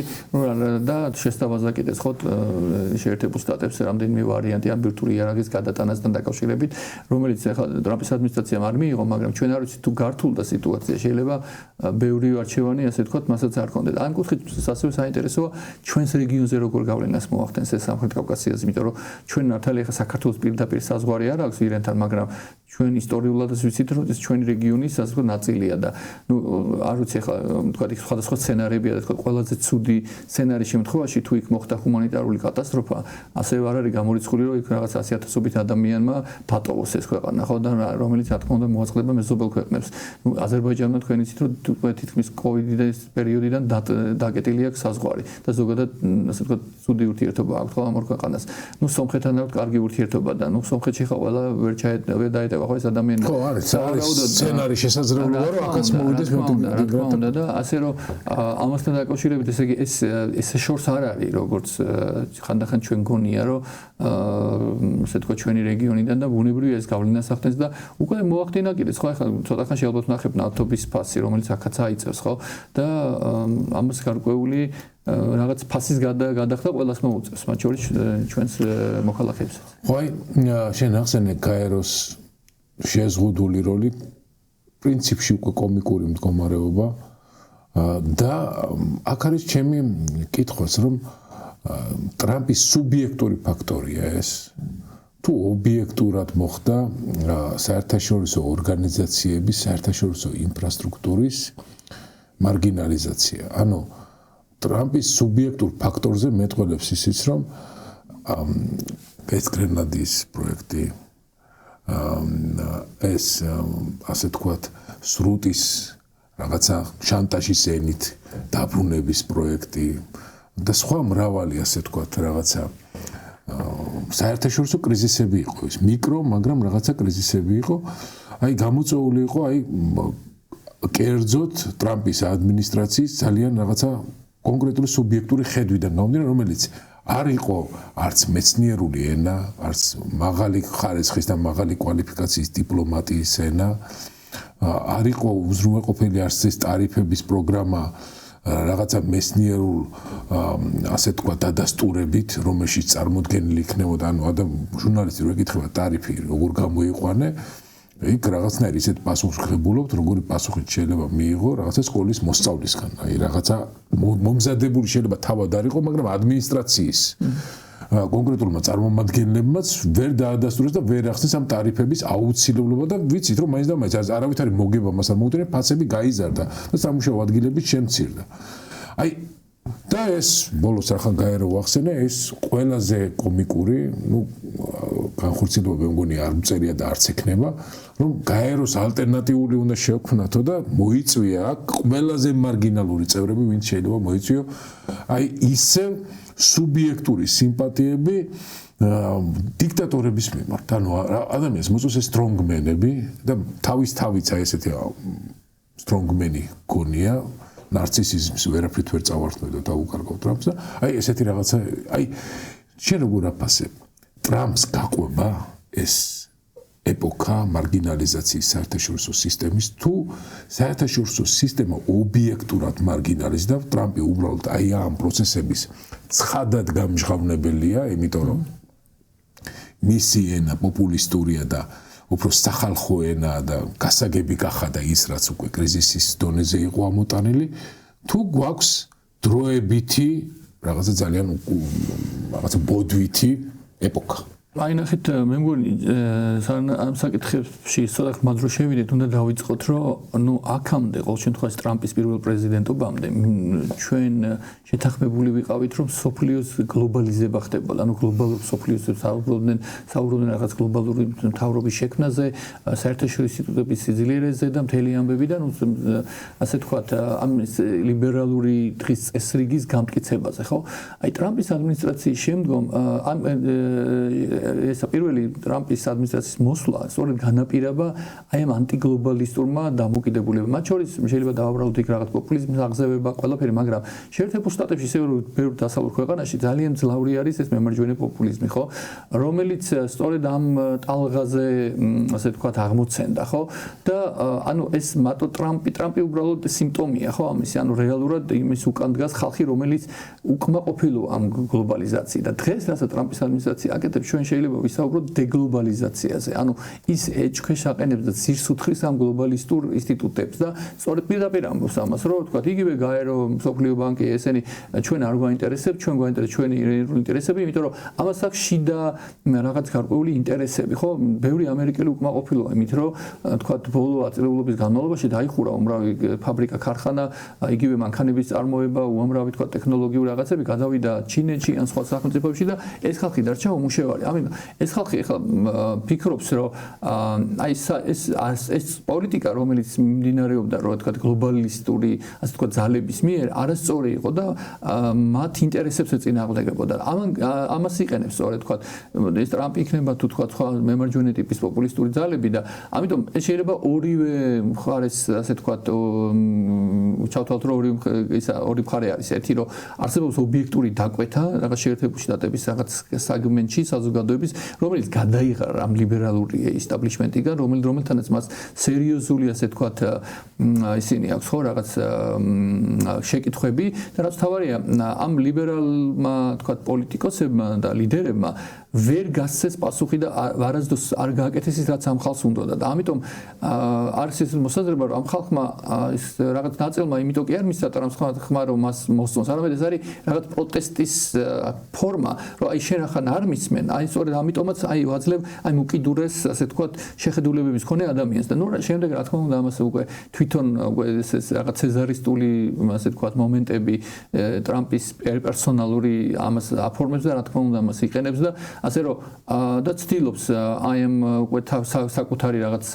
აზრების გამჟღავნებას და რაღაც ფორმის მიცემას, ხო, ამ პოლიტიკის, რომელიც სწორედ ამიტომაც არის, რომ განუჭვრეტადია, ხო, მისი პოლიტიკა, თვითონ მისი ადმინისტრაციის წევრებმა არიციან და ამიტომ ცოტა ეშინიათ კიდე ბევრ სახელმწიფო ლიდერებს, იმიტომ რომ განსხვავებით სხვა სახელმწიფოებისგან, ხო,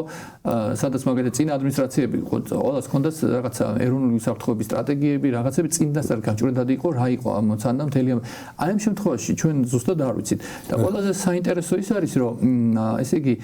ტრამპის ადმინისტრაცია ეხლა უპირისპირდება იმას, რაც მისი ამორჩევლების საკმაოდ დიდი ნაწილი მოითხოვდა, რომ არ ჩავერთოთ ომებში, რომელიც ჯდება ძვირი,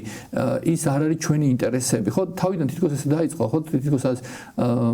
მონროს დოქტრინის აღდგენა, ხო, რომელსაც დონდროს ის დაარქვეს, ხო, რაღაცა, მაგრამ რეალურად ეხლა რაც ხდება, უკვე ფაქტიურად უბრუნდება ტრადიციონალურ, ასე ვთქვათ, ამ ინტერნაციონალისტურ პოლიტიკას. ეხლა რაც არ უნდა გააფორმო, ხო, თუ ესე ვთქვათ, ომი დაიწყე და არ ვიცი ტრილიონობით ის თანხა იქნა გადახდილი, რასაც ვთქვათ, რაც ის გამოც აკრიტიკებს იგივე ბაიდენის ადმინისტრაციას უკრაინის დახმარების გამო და იგივე სხვა ადმინისტრაციებს, ხო, ფაქტიურად მაშინ რითი იცვლება, ხო, ანუ პირიქით ეხლა ეს კიდევ უფრო, ასე ვთქვათ, გააღრმავების დეფიციტს შეერთებულ შტატების და აი ეს აი ეხლა საინტერესოა ამას როგორ შეაფასებს მისი ამორჩეველი, რომელიც რეალურად მას დაუკვეთა სწორედ ეს, რომ ის არ ჩაერთოს ამ ეგრეთ წოდებულ ავანტიურულ ომებში. და აი ამისი ალბათ პირველი ეს ლაკმუსი ქაღალდი იქნება ეს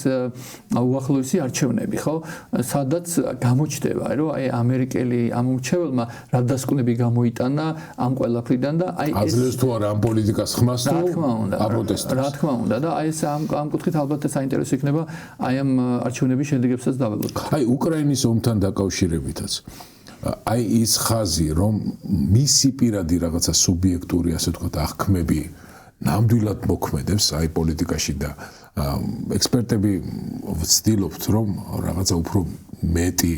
ინტელექტუალური კონსტრუქციები დავინახოთ იმაში რაც შეიძლება ძალიან მარტივი იყოს შეიძლება იყოს ეს ის რომ ამ ადამიანს ვერავინ ვერ ეწინააღმდეგება და არ ვიცი ახლა მას აქვს კონკრეტული ესეთი ხედვა რომ ვლადიმერ პუტინის გავლენის სივრცე არის ის პოსტსაბჭოთა სივრცე და იქ ჩვენი არ უნდა შევსულიყავით რაღაცა მე მგონი ამ პუტინისეულ ასე პოზიციას მე ესეთი შტაბ-ბიჭდილება მრჩება რომ ეს იზიარებს და ლეგიტიმური გონია ეს პრეტენზია დასავლურ სამყაროსთან და არსებითად აი ამ ომს ის იდეოლოგიურად ანუ უკრაინის ხარდაჭერას ხარს არ უჭერს და პუტინს ყველა ასე თქვა დახმარება აღმოუჩინა რაც შეეძლო მას რო აღმოეჩინა ისე წინადადები შესთავაზა უბრალოდ აი როგორ თქვეს იმათმა კიდე უარი ეს ცოტა გასაკვირია იქაც თავისი ილუზიები ალბათ რუსეთში მაგრამ ეს ნამდვილად ასე იყო და არის ალბათ ისე მის პოლიტიკაში რაღაცა კონკრეტული ფობიების საკითხი რომელიც აი ისლამურ სამყაროსთან მიმართებაში აბსოლუტურად რაღაცა ფობიური ზიზღისმიერი რაღაცნაირი დამოკიდებულება კონკრეტული რაღაცა რასიზმის რამდენჯერ გამოვლენილა მის ასე თქვა საარჩევნო კამპანიის დროს და აი აქ ვთავაზობს უფრო აგრესიულ პოლიტიკას. აი ეს სუბიექტურობა რამდენად იკითხება მის აი ამ საერთაშორისო პოლიტიკაში და ამ სუბიექტურობის ნაწილიდან გამომდინარე ისე მინდა ვკითხო საქართველოს შესახებ. შენ ახსენე შენი ანალიზის პირველ ნაწილში რომ საქართველოში ელჩი არ გვყავს და მინდა შევახსენო მაყურებლებს რომ ტრამპის პრეზიდენტობის პირველ ვადაშიც საქართველოში ელჩი არ ყავდა. ანუ მაშინაც ელჩის შემსრულებელი იყო. ანუ აქაც ერთგვარი რაღაცა სუბიექტური დამოკიდებულებაც რომ საქართველოში ამერიკული ინტერესი უნდა იყოს, კარგად გამოკვეთილი პოლიტიკა უნდა გვქონდეს თუ არ გვქონდეს, მაშინაც არ ჩანდა, როცა აი ასეთი მწვავე პოლიტიკური ლანდშაფტი არ იყო მსოფლიოში. მაშინაც არ ყავდა ელჩი, ძალიან კარგად მახსოვს 1-2 წელი პრაქტიკულად პოლიტიკა არ იყო ამერიკის შეერთებულ შტატებში, მე კიდე ელჩის როდესაც ვთავაზობდნენ, აქაურმა ასე თქვა ხელისუფლებამ, ეს უფრო ასე თქვა ლიბერალური ასე თქვა დღის წესრიგის გამტარებელია და უცებ არ აღმოჩნდეს ოპოზიციის მხარდამჭერა და დაბლოკეს მაშინდელი ელჩი მე მოვიდა დენიგანი მე მგონი თუ სწორად მეხვდები მახსოვს გვარი აი აქაც ახლა ამ მიმართებაშიც როგორი ასე თქვათ მემარჯვენე პოპულიზმით ავართ ხო ჩვენს ცნობილი ეს მემარჯვენე პოპულიზმის ჟანრია ჩვენებური სუნელებით ხო მაგრამ ამერიკის შეერთებულ შტატებთან საერთო ვერ გამოვნახეთ. დიახ, დაგეთახმებით იმაში, რომ აქ ორი რაღაცა არის მნიშვნელოვანი საქართველოს მიმართებაში. პირველი, რომ ბუნებრივია, რომ შეერთებული შტატებისთვის ტრამპის ადმინისტრაციის პირობებში საქართველოსნაირი ქვეყნები და საერთოდ რეგიონი მაინც და მაინც საინტერესო არ არის. ერთადერთი გამონაკლისი არის ეგრეთ წოდებული ტრიპის პროექტი. ტრიპის პროექტიც უფრო იმის გამოხატულება კი არ არის, რომ რაღაცა სისტემურად ვიღაცა მიფიქრა და მას სამხრეთ კავკასიაში ინტერესები აქვს. არა, უფრო ეს მის პირად ასე თქვა ეგოზე იყო, ხო, რაღაცა რომ რეალურად რაც მოხდა ყველა მეცის, ხო, რომ ესე იგი აზერბაიჯანის და სომხეთის ლიდერებმა, როდესაც უკვე მოლაპარაკეს, ასე თქვა, რაც ცუდი არ არის. პრინციპში ჩვენი რეგიონის ხო რაღაც გარკვეული ინტერესი ჩვენ არ ვიცით ახლა ამ ტრიპის პროექტს რა ბედი ეწევა და რამდენად იქნება იქ სტრატეგიული ინტერესები შეერთებული შტატების ამას ალბათ ნახავთ მაგრამ რაც შეეხება საქართველოსთან დაკავშირებით ერთი რომ ზოგადად სტრატეგიული ასე ვთქვათ აი ბოლო ელჩმა თქვა ესეთი სიტყვა რომელსაც მაშინ არავინ არ მიაქცია ყურადღება რომ საქართველოს თუ გააგრძელებს ესეთ პოლიტიკას ის გახდება სტრატეგიულად უნიშნელო ქვეყანა. აი ზუსტად ეს მოხდა და ესე იგი ქვეყანა ეხლა ამჟამად არის სტრატეგიულად უმნიშვნელო როგორც შეერთებული შტატებისთვის ასევე სხვებისთვის სწორედ იმ პოლიტიკის გამო რომელსაც აწარმოებს ხელისუფლება. ანუ არ უნდა დაგვაუწყდეს რომ ტრამპის ადმინისტრაცია ტრამპს პირადად არ საინტერესებს ალბათ საქართველოს კი არა აი აზერბაიჯანი ალბანეთში აერია და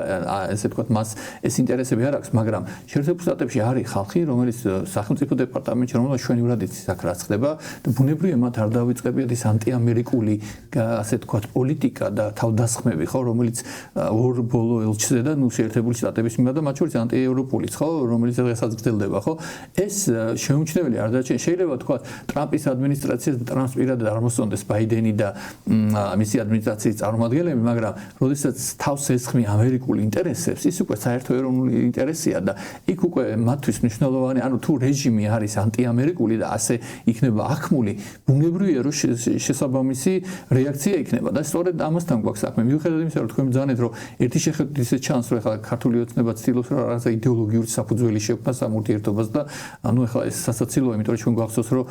ქართულ ოცნებას საერთო იდეოლოგია არ აქვს ხო იმიტომ რომ მანამდე მაგალითად იყვნენ მე სოციალისტები ხო თვითონ ამ შემდეგიდან იმ სოციინტერნეტიდან ევროპული სოციალისტები იყვნენ სოციალისტები იქიდანაც გააგდეს ხო ეხლა ეს საქმეს რო დასჭირდა ესე იგი ეხლა გახდნენ რაღაც მემარჯვენე პოპულისტები და რაღაცა ცდილობენ ორბანთან და რაღაც ისა ხვალ არ ვიცი თქვა თუ სიტუაციას დასჭირდა გახდებიან მაოისტები და ასე შემდეგ ანუ რეალურად ესე თქვა უფრო ესეთ სიტუაციასთან გვაქვს საქმე და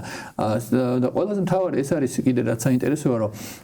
ამ ხელისუფლებას გარდა იმ თქვა სტრატეგიული შეცდომების და ყველაზე გარკვეული რისკები არსებობს საქართველოს და შეერთებულ შტატებთან დაკავშირებით პოტენციურად ეს არის ორი საკითხი პოტენციურად რომელიც შეიძლება გამოიწვიოს ტრამპის გაღიზიანება და ეს ჩვენურად იციან ქართულ ოცნებაში ეს არის ირანის საკითხი თუ თქვათ რაღაცნაირად შეიქმნა აღქმა რომ საქართველოს ხელისუფლება თანამშრომლობს ირანთან ხო და მეორე საკითხი არის ჩინეთთან სტრატეგიული ურთიერთობები სწორედ ამის გამოც არის რომ შემთხვევით არ არის რომ თქვათ ყველა მიცით რომ კარგახანია ასე თქვათ ეს ანაკლის სპორტი ასე თქვათ გადაეცა ჩინურ სინგაპურულ რაღაც კომპანიას ხო მაგრამ იქ არაფერი არ ხდება რატო არ ხდება პირველი ის რომ ქართულ ოცნებას ესმის რომ იქ თუ გაჩნდა ახლა არ ვიცი ჩინური რაღაც კომპანიები დაიწყეს ეს აუცილებლად მიიღრობს ტრამპის ყურადღებას და აი ესეთი ურთიერთობა სტრატეგიული ურთიერთობა მის სისტემურ მოწინააღმდეგესთან მან შეიძლება გაპატიოს არ ვიცი რუსეთთან ურთიერთობა მე მგონი ეს ლეგიტიმური გონია მაგრამ აი ჩინეთთან მის სტრატეგიული მაშინ და თუ ჩინეთი შემოყავს უკვე როგორც სტრატეგიული და ანტისისტემური რაღაც ძალა შემოყავს აი ამან შეიძლება უკვე მართლა ასე ვთქვათ რისკის წინაშე დააყენოს და ეს ესმის ქართულს და ამიტომაც ცდილობს ახლა რომ დაალაგოს ეს ურთიერთობები რომელიც ჯერჯერობით არ გამოდის ხო ან თავი შეიკავოს ესე იგი ჩინეთთან ურთიერთობის გაღრმავებისკენ მაგრამ იქიდან არის საერთოდ შეიძლება იქიდან რეალურად არაფერი არ არის ეს უფრო არის როგორი ისე რეალურად ეს იყო რეაქცია ამ ანტიდასავლურ პოლიტიკაზე და ასე ვთქვათ იმიტაცია რომ ვითომ ჩვენ სტრატეგიული პარტნიორობა გვაქვს ჩინეთთან და ჩინეთი იქნება ჩვენი ჩინეთი საერთოდ ზოგადად როგორ უყურებს ამ რეგიონს ხო მას მიაჩნია ფორმალურად რომ ეს არის რუსეთის ასე ვთქვათ მისი გავლენის სფერო მას არ აქვს აქ გარდა ეკონომიკური რაღაც ახლა საქართველოს კი ბატონო აქვს რაღაც ასე ვთქვათ ეს გეოგრაფიული რაღაც მდებარეობა თქვათ შეიძლება პორტის საინტერესო იყოს მაგრამ სამხედრო და პოლიტიკური თვალსაზრისით მისთვის ეს საინტერესო არ არის აი ცენტრალური აზია მისთვის სხვა არის რესურსები არის კიდე სხვა რაღაცეები და ასე რომ ეს უბრალოდ ასე ვთქვათ იმიტაცია იმისი რომ ვითომ ჩვენ რაღაც მოკავშირეები მithumeτα ჩვენ ისტორიულად არ გვაქვს ამ ქვეყანასთან რა ვიცი ურთიერთობები ხო არავითარ არც სოფხედველობრივად არც რა ვიცი ღირებულებები და აბსოლუტურად უცხო ხო ამ თან ყველაზე მთავარი თუ რაღაცით შეიძლება დაინტერესო ჩინური მხარე ეს არის ჩვენი გამტარუნარიანობა დასავლურ სამყაროსთან და თუ დასავლურ სამყაროსთან შენ ხარ აი იმ მდგომარეობაში რომ მას ვერ ელაპარაკები პრაქტიკულად ეს არის აბსოლუტურად უპერსპექტივო და არასაინტერესო ინფრასტრუქტურა ანუ მიდიხარ ჩანგრეულ ხიდამდე რატომ მაშინ და ასე არ უნდა დაგვაუწყდეს რომ აი ტრიპის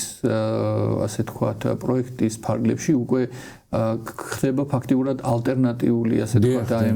გზების გამბლოკვა ხო და თუ საქართველოს დარჩა ესეთი იზოლირებული რეგიონშიც კი ვარ ჩვენი იზოლირებული ხო უკვე ესე იგი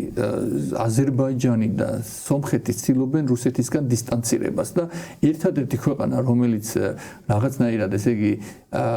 ახლო ურთიერთობა აქვს ეკონომიკური და კულტურული და პოლიტიკური ასე ვთქვათ რუსეთთან მხრიდან არის საქართველო. ანუ ეს ხო არის რამდენიმე აწეული წინათ იყო საპირისპირო სიტუაცია. საქართველო მოეზრებოდა რაღაც დასავლეთის ფორპოსტად, სომხეთი იყო რუსეთის რაღაც დასაყრდენი, აზერბაიჯანი სადღაც შუაში იყო, ეხლა აბსოლუტურად შეიცვალა, ხო და რაღაც ამოვარდნილი ვართ რეგიონალური გეოპოლიტიკიდანაც, იმიდანაც რა ქვია, გლობალური გეოპოლიტიკიდანაც რომ ამოვარდნილი ვართ ფაქტია და ფაქტიურად ქვეყანა ექცევა თვითიზოლაციაში, ხო, რეჟიმის თავისებურებებიდან გამომდინარე და ეს ამას ექნება გარკვეული ფასი განსაკუთრებით რუსეთ-უკრაინის ომი რო დამთავრდა. იმიტომ ჩვენ ჯერ კიდევ ახლა გარკვეულ ბენეფიტებს ღებულობთ ამ ომის, ასე თქვა, ვაჭრობის შემდეგ. მარტო ჩვენ არა, სომხეთი, აზერბაიჯანი და ეს მოსაზღვრე ქვეყნები, ხო? აი ხა შემთხვევით ხო არ არის რომ აი ყირგიზეთთან გაიზარდა 300%-ით ხო ვაჭრობა და ხა როდის იყო ეს ხო? ეს არ არის ჩვენი ტრადიციული პარტნიორი, ყველა მეცით ხო ახლა რა ხდება, მაგრამ და ეს რაღაც ეკონომიკური ბენეფიტები ამ მოკლევადიან პერსპექტივაში კი ბატონო გამათ, მაგრამ როგორც კი ეს ომი დამთავრდება და როგორც კი დაალაგდება ეს ჩვეულებრივი არ უნდა დაგვაუძეს რომ ეს შუა კორიდორი არის მნიშვნელოვანი, მაგრამ მასზე უფრო მნიშვნელოვანი არის ჩრდილოეთი კორიდორი, იმიტომ რომ ჩინეთიდან თქვა უფრო ადვილი არის, ხო, ეს ჩრდილოეთი კორიდორი ის ვერასდროს ვერ გაუწევს, ასე თქვა, სერიოზულ ის მაინც ყოველთვის იქნება ალტერნატიული, ხო, რაღაცნაირად. ამიტომ საქართველოს აი სწორ დროს აქვს მნიშვნელობა. ჩვენ თუ ეხლა ამოვარდით აი ახალი გეოპოლიტიკური გადალაგების პერიოდიდან, რა ქვია, სიტუაციიდან მე ძალიან გართულდება უკვე ამ ყველაფერში და ჩვენი ასე თქვა ძირითადი კოზი რა იყო რომ საქართველოს იყო პირიქით წამყვანი ამ რეგიონში თვითონ კარნახობდა თვითონ იყო ასე თქვა ინიციატორი სხვადასხვა პროექტების მათ შორის ეკონომიკური უსაფრთხოების თუ სხვა რაღაცების და ეხლა თითქოს ჩვენ ამ ყველაფერს უარს ვამბობთ და რაღაც გაურკვეველი პოლიტიკა რომელიც ძირითადი მიზანი არის რომ მიუხედავად იმისა რომ ხელისუფლება საუბრობს ეროვნულ ინტერესებზე ეს ეროვნული ინტერესები მას ესმის როგორც ერთი ადამიანის ინტერესები და არა თქვა საზოგადოებრივი ინტერესები და აი აქ არის ამ მიმართებაში სხვათა შორის ხო აი თანამედროვე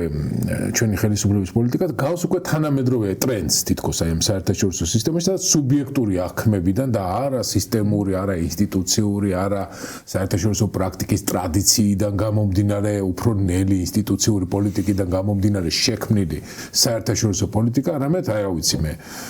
გლობალიზაცია არ არსებობს გლობალური დათბობა არ არსებობს და ეს მსგავსი მარგინალური განცხადებები ტრამპის პირიდან მრავალჯერ მოგვისმენია და აქაც ჩვენს რაღაცა ესეთი სუბიექტური აღქმების სუბიექტური გადალაგება აქ ესე ტერმინები შემოვიღეთ როგორც არის გლობალური ომის პარტია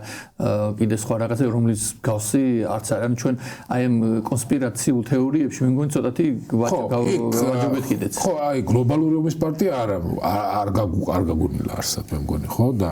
არა ალბათ რუსეთში არის მე მგონი მსგავსი რაღაცა ტერმინი იქიდანაც იყო ესეთი რაღაცა ტერმინი როგორც ერთგვარი ჰიბრიდული რაღაცა სიგნალი თითქოს სოციალურ ქსელებში და მეორე ტერმინი რომელიც ამერიკის შეერთებული შტატების შიდა პოლიტიკური ასე თქვა სტიგმატიზაციის ძალიან ვიწრო გაგების ტერმინი იყო ხო რომელთაც ლიბერალურ ძალებს LGBT ძალებს რაღაცა ჟურნალისტებს რაღაცა პოლიტიკოსებს რაღაცა ინსტიტუციებში არსებულ რაღაცა ძალთა ბალანსებს გულისხმობს ამათმა ესეც რაღაცა მიწისქვეშა მთავრობაც წარმოგვიდგენს ვითომ არსებობს რაღაცა ამდაგვარი ხო და აი ამ ტრენდს ვარ ჩვენ აყოლი აი რაღაცა თითქოს აი ამ მოდას ჩამორჩენილი არა ვარ სამწუხაროდ არა ვარ და აი ძალიან ნიშანდობლივი რაღაც აღნიშნე უკრაინის ომის გადაწყვეტა პრაქტიკულად ჩვენ შემდეგ ანუ დაალაგებს საერთაშორისო სისტემას რაღაც წესრიგში ამის შემდეგ ალბათ საერთაშორისო სისტემა რაღაც წესრიგში აღმოჩნდებოდა ამის შემდეგ ჩვენ უცებ უკვე ყოველგვარი მანევრირების გარეშე თუ კი სამწუხაროდ რუსეთის სასარგებლოდ დასრულა ეს ომი უცებ აღმოჩნდებით ყოველგვარი არჩევანის და ყოველგვარი დიპლომატიური მანევრირების გარეშე იმიტომ რომ მოკავშირეებიც აღარ აქვს იმ ასე თქვა წინადადების მსხვერპლი რასაც ის შემოგთავაზებს არ ვიცი შემობძანით ევრაზიულ კავშირში თუ რა ვიცი მე რას იქნება ან არა და ახალ საერთაშორისო სისტემაში რომელშიც პირობითად იმედია რომ დასავლეთი გაიმარჯვებს ჩვენ დაგვჭირდება ძალიან დიდი დრო რომ ნდობა აღვიდგინოთ. კი, რა თქმა უნდა, სამწუხაროდ ეს რეალობა გვაქვს და ეს ნდობა აქ სადგენი არის არა მარტო საერთაშორისო სისტემაში და ამას დიდი დრო დაჭირდება, არამედ ქვეყნის შიგნით. ქვეყნის შიგნით მოქალაქეებსაც უნდა დაჭირდება გარკვეული დრო ინსტიტუციების მიმართ, ასე თქვა, ნდობაც არ არსებობს ქვეყანაში, ხო? იგივე სასამართლოს დამოუკიდებლობა, კიდე სხვა შტოებთან დაკავშირებით. ანუ აი ეს არის უმძიმესი პერიოდი და ბუნებრივია რომ საქართველოს თუ რაღაცნაირად ფეხი არ აუწყო აი ამ პროცესებს ჩვენ დღესდღეობით არ ვართ მომგებიან სიტუაციაში და ამას ხელისუფლებაც გრძნობს და ამიტომაც ცდილობს რომ რაღაცნაირად რეაგირება გააკეთოს ნუ შეერთებული შტატების მიმართულებით მაინც იმიტომ რომ ევროკავშირთან ვერ ალაგებს ამ ურთიერთობას იმიტომ აქ ერთმანეთს ეჯახება რეჟიმის გადარჩენის ინტერესი და ასე თქვა საქართველოს რეალური ინტერესები ხო და ნუ რეჟიმის გადარჩენის ინტერესი უფრო მნიშვნელოვანია ამ შემთხვევაში იმ ჯგუფისთვის რომელიც დღეს მართავს ხელისუფლებას რომელიც ხელისუფლებაშია ვიდრე რაღაცა თქვა საერთოეროვნული ინტერესები და ასევე არის მეორე ობიექტური ასე თქვა მოცემულობაც რომელსაც მე ვეძახი ეგრეთ წოდებული არ გამოცხადებული არაოფიციალური ვენდეტის წესი რომელიც მოქმედებს ქართულ პოლიტიკაში და ეხლა ვაგიხსნით რას გულისხმობ ამაში რომ თუ დავაკვირდებით ბოლო 35 წლის განმავლობაში რაც ქვეყანა დამოუკიდებელი გახდა ყველა ხელისუფლება როგორც კი ასე თქვა მოდის ხელისუფლებაში წინა ხელისუფლებას დევნის და ნუ აღარ მინდა ხა დავიწყო ეს ხელისუფლება რას უკეთებდა წინას ის წინა როგორ დევნიდა იმით წარმოადგენს ის პირველ და ფაქტიურად ეს არცად არ წერია რომ ესეთი წესი არ ანსადმე არც კონსტიტუციაში გვიწერია არც მაგრამ ყველა მიცის რომ ეს წესი მოქმედეს ანუ ეს არის მოჯადოებული წრე რომელსაც ვერ გაცდა სამწუხაროდ ქართული პოლიტიკა და ქართული პოლიტიკური ელიტა და ქართულმა ოცნებამ და ბიძინა ივანიშვილმა სწორედ ეს იცის. ნუ ეს არ ამართლებს ახლა იმ ავტორიტარიზმის რა ქვია ტენდენციებს რაც ქვეყანაში არის, მაგრამ მან იცის რომ თუ მან ხელისუფლება დათმო მაშინ მათაც მოუწევთ ციხეში წასვლა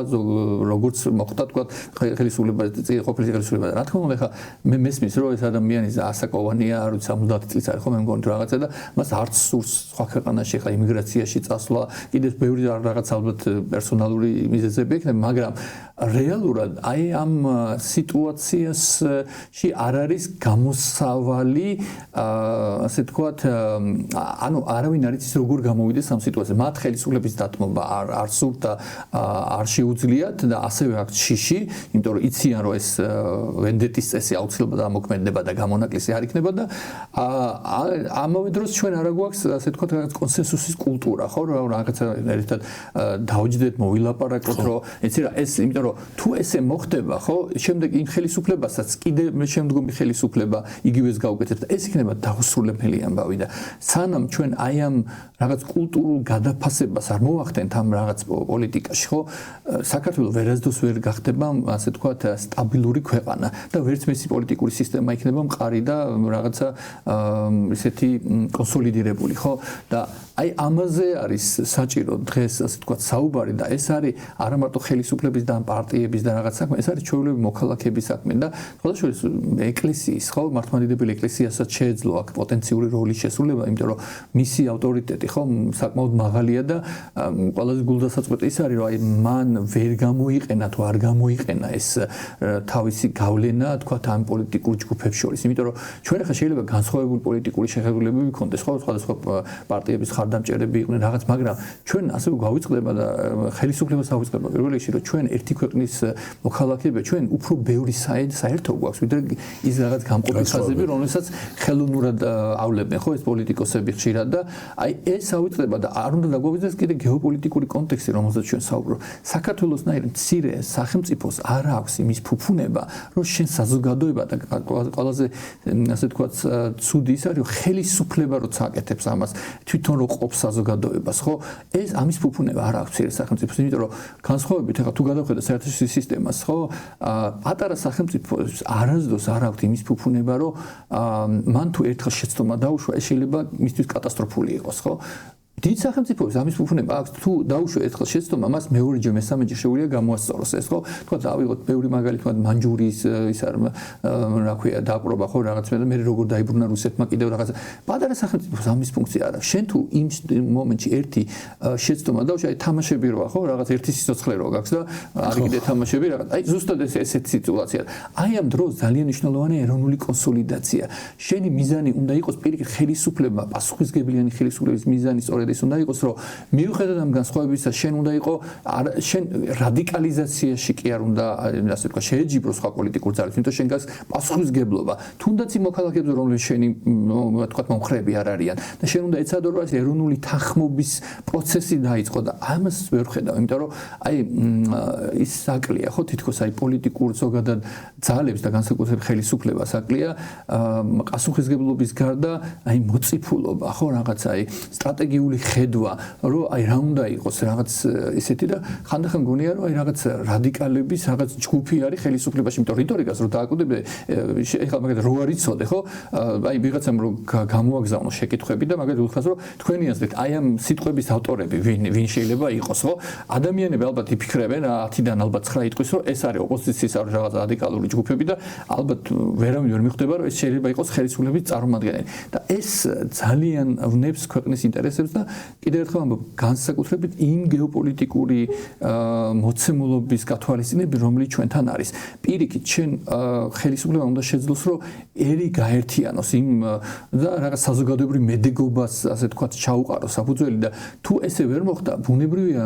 ძალიან რთულია აი იმ გეოპოლიტიკურ სიტუაციაში აი პატარა სახელმწიფოს რაღაც გადარჩენა ხო და ჩვენ ფაქტობრივად ეხლა უძვირფასეს დროს კარგავთ ხო აი შიდა პოლიტიკურ რაღაც იმაში ვარ ჩართული და ამ ჩვენ ენერგიას რომელიც სხვა რაღაცებისთვის უნდა იყოს გამოყენებული მათ შორის რაღაც გეოპოლიტიკური ფაქტორების გასაძლიერებლად ჩვენი ადგილის ასე ვთქვათ მოპოვებისთვის ამ ახალ საერთაშორისო სისტემაში შიდა იმაში ვარ ჩართულები რაღაც პოლიტიკური იმაში და ფაქტობრივად ხელისუფლება აი არ ვიცი შეიძლება როგორ თქვა რაღაც გამოუცხადებელ რაღაც სამოქალაქო დაპირისპირებაშია საკუთარ მოსახლეობასთან და ეს რა თქმა უნდა ასუსტებს თვითონ ხელისუფლებასაც ქვეყანასაც და ყველას ანუ მიუხედავად იმისა ჩვენ რა აზრები შეიძლება გქონდეს ყველას გვასუსტებს და აი ყველაზე ცუდი ის არის რომ ჩვენ არ გვყავს არც ტელევიზია არც არ ვიცი რაღაც ინსტიტუტები სადაც მოხდებოდა თუნდაც რაღაც ამ რეალურ თემებზე საუბარი ამ ყოველგვარ პოპულიზმის გარეშე ხო ეხლა მე არ გულისხმობ აქ რაღაც იმიტაციას ხო რაღაც დებატების და რაღაც ხო რომელიც ეს უფრო იმიტაცია იმიტომ რომ ამას არაფერი საერთო არ აქვს ანუ მიზანი კონსენსუსი კი არ არის და ან რაღაც პოლიტიკური პროცესის დალაგება მიზანი არის მხარდაჭერების კონსოლიდაცია რა თქმა უნდა აქ რეალურად ჩვენ უნდა ვისაუბროთ ჭეშმარიტ რაღაც აი ეროვნულ კონსენსუსზე თანხმობაზე რომელზეც მოთხოვნა სხვათაშორის არის საზოგადოებიდან არის მოთხოვნა და ჩემი პირადი აზრი ესეთია რომ ალბათ აი თვითონ ქართული ოცნების მომხრეების დაიღალნენ უკვე იმიტომ რომ მიუხედავად იმისა ისინი შეიძლება თქვა არ მოსწონ ოპოზიციის არ ვიცი რაღაც ქმედები რაღაც მაგრამ ყველა ერთოს პატარა ქვეყანა აი ხო ეს წკივილია ხა ვიღაცა ციხეში ზის ჩვენ ერთმანეთს ყველას ზოგი ჩვენი კლასელია ზოგი ჩვენი მეგობარია თვითონაც არ სიამოვნებთ ეს და ყველას მობეს და უკვე ყველას მოინატრეს სტაბილურობა რომელიც მნიშვნელოვანია დღეს ორმაგად ფასობს ხო არ შეიძლება რომ ერთი მხრივ ამბობდე რომ თქვა მშვიდობის შენარჩუნება გვინდა და თქვა საერთაშორისო სისტემაში გამოდიოდნენ როგორც მშვიდობის მოყოლი ქვეყანა და შიგნით კონდეს არასტაბილურობა ქვეყანაში და ასე თქვა ომი კონდეს საკუთარ მოსახლეობასთან და საზოგადოებასთან და აი ეს არის გამოწვევები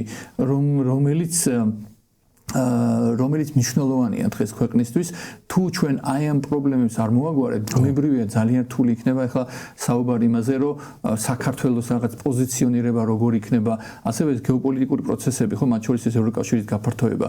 ჩვენ არ ვიცით ახლა თქვა 2030 წელს რომელი ქვეყნები შეიძლება გაწევრდნენ მაგრამ თუ ამ პროცესს ერთხელ ჩამოშორდი და ჩვენ ფაქტიურად უკვე ჩამოშორებული ვართ ხო ამ ასოცირებული ტრიოდან ეს ტრიო აღარ არის უკვე დუოა ხო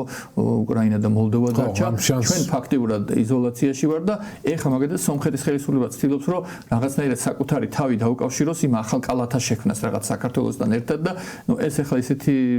რაღაცა უმადური საქმე არ ვიცი ახლა სომხეთი როდის იქნება ჯერ იქ არჩევნები როგორ ჩაივლის მე როდის იქნება ეს კიდევ უფრო რთული კიდევ ჩვენ სიტუაცია ხო სომხეთის აი პოლიტიკურ ლანდშაფტს მე კარგად არ ვიცნობ მაგრამ იქაც დარწმუნებული ვარ, მაინც იქნება, ვარაუდის დონეზე ვუშვებ, მაინც იქნება ალბათ ისეთი ძალები, რომლებიც უკმაყოფილონი იქნებიან ომის შედეგებით და ანუ პაშინიანის მოჩვენებითი ეს დემოკრატიული პოპულიზმი, რომელიც ძალიან ხშირად უბრალოდ პოპულიზმია, მე არ მესიმპათიურება მაგალითად მცხეთური ღვეზელების ჭამა დემონსტრაციულად ვითომ როგრეხ კაცი აჩვენო. მე როცა ვირჩევ ადამიანს ელიტაში, მე სწორედ ვირჩევ ადამიანს, რომელიც თვისებრივად ღირებულებითად განათლებით, დიახ, ჩემნაირად ჩემზე უკეთესი მინდა რომ იყოს. და ეს ჩემნაირობა, ეს არის მართლაც აი თანამედროვე სამყაროს რაღაცა ისეთი. ეს ჩემი, ვისაც შემრისხეთ მაყურებლებო თუ არ მეთანხმებით, მაგრამ რომ დავუბრუნდეთ ისევ იმ საკითხს, საქართველოს რა შანსს უშვებს.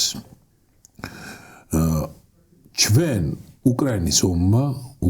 ომმა აი ავბედითად მაინც შექმნა რაღაცა კონკრეტული შესაძლებლობები. და ამ კონკრეტულ შესაძლებლობებში ჩვენ საკმაოდ ესეთი უმტკივნეულო მუხტის შესაძლებლობა მოგვეცა ევროკავშირში ინტეგრაციის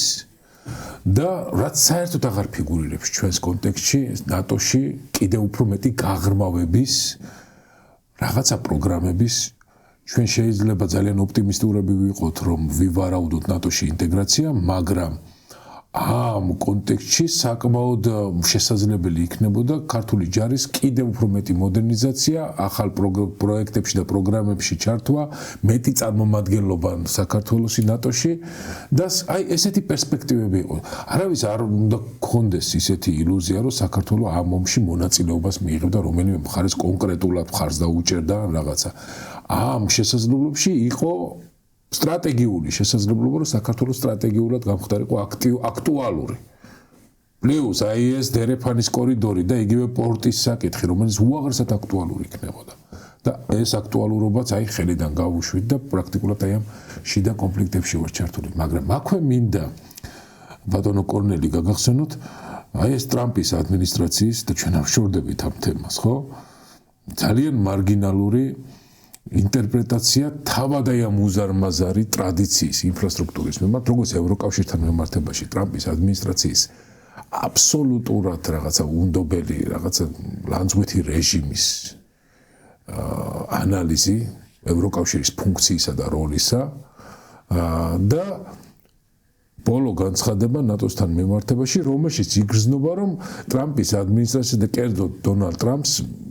მე მგონი ფუნდამენტურად არ ესმის რისთვის არის შექმნილი ნატო. ნატო არის თავდაცვითი ორგანიზაცია და თავდასხმით ოპერაციაში რომ მიიღოს მონაწილეობა, მე მგონი ეს არ არის მისი ფუნქცია. ეს ფუნდამენტურად ეწინააღმდეგება მთავარ იდეას.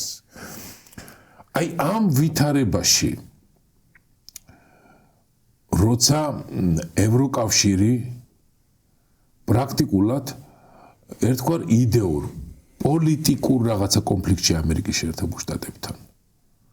და ჩვენ აი ამ იზოლაციონიზმის პოლიტიკაში ვართ. ჩვენ რეალურად აი ამ ვითარებაში ადეკვატური, ნორმალური პოლიტიკის შემთხვევაში გვექნებოდა გამოხმაურება? გამოხმაურება ვისგან?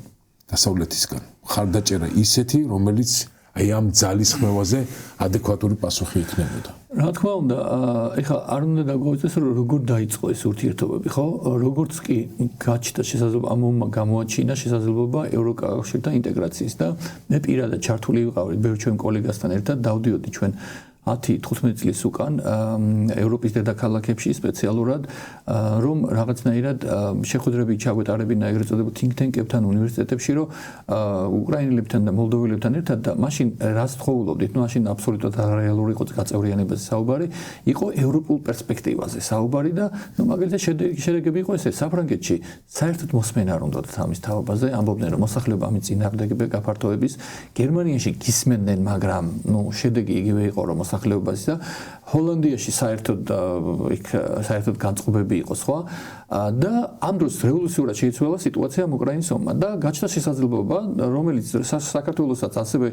და მოლდოვასაც რომელიც ამ მატარებელს აყვნენ ხო მაგრამ აი როგორც გითხარით მან მოხდა ესეთი რაღაცა რომ განსაკუთრებით აქ მნიშვნელოვანი როლი ევროკავშირის საქართველოს ურთიერთობებში იყო რამდენიმე ფაზა გადამწყვეტი ხო ნუ პირველი დაიწყო ამ რაღაც ტრანსფერ უარი თქვი თუ გახსოვს 70 მილიონი თუ რაღაცა იმას წინ უძღოდა ევროკავშირის მოთხოვნები ხო აი რა ქვია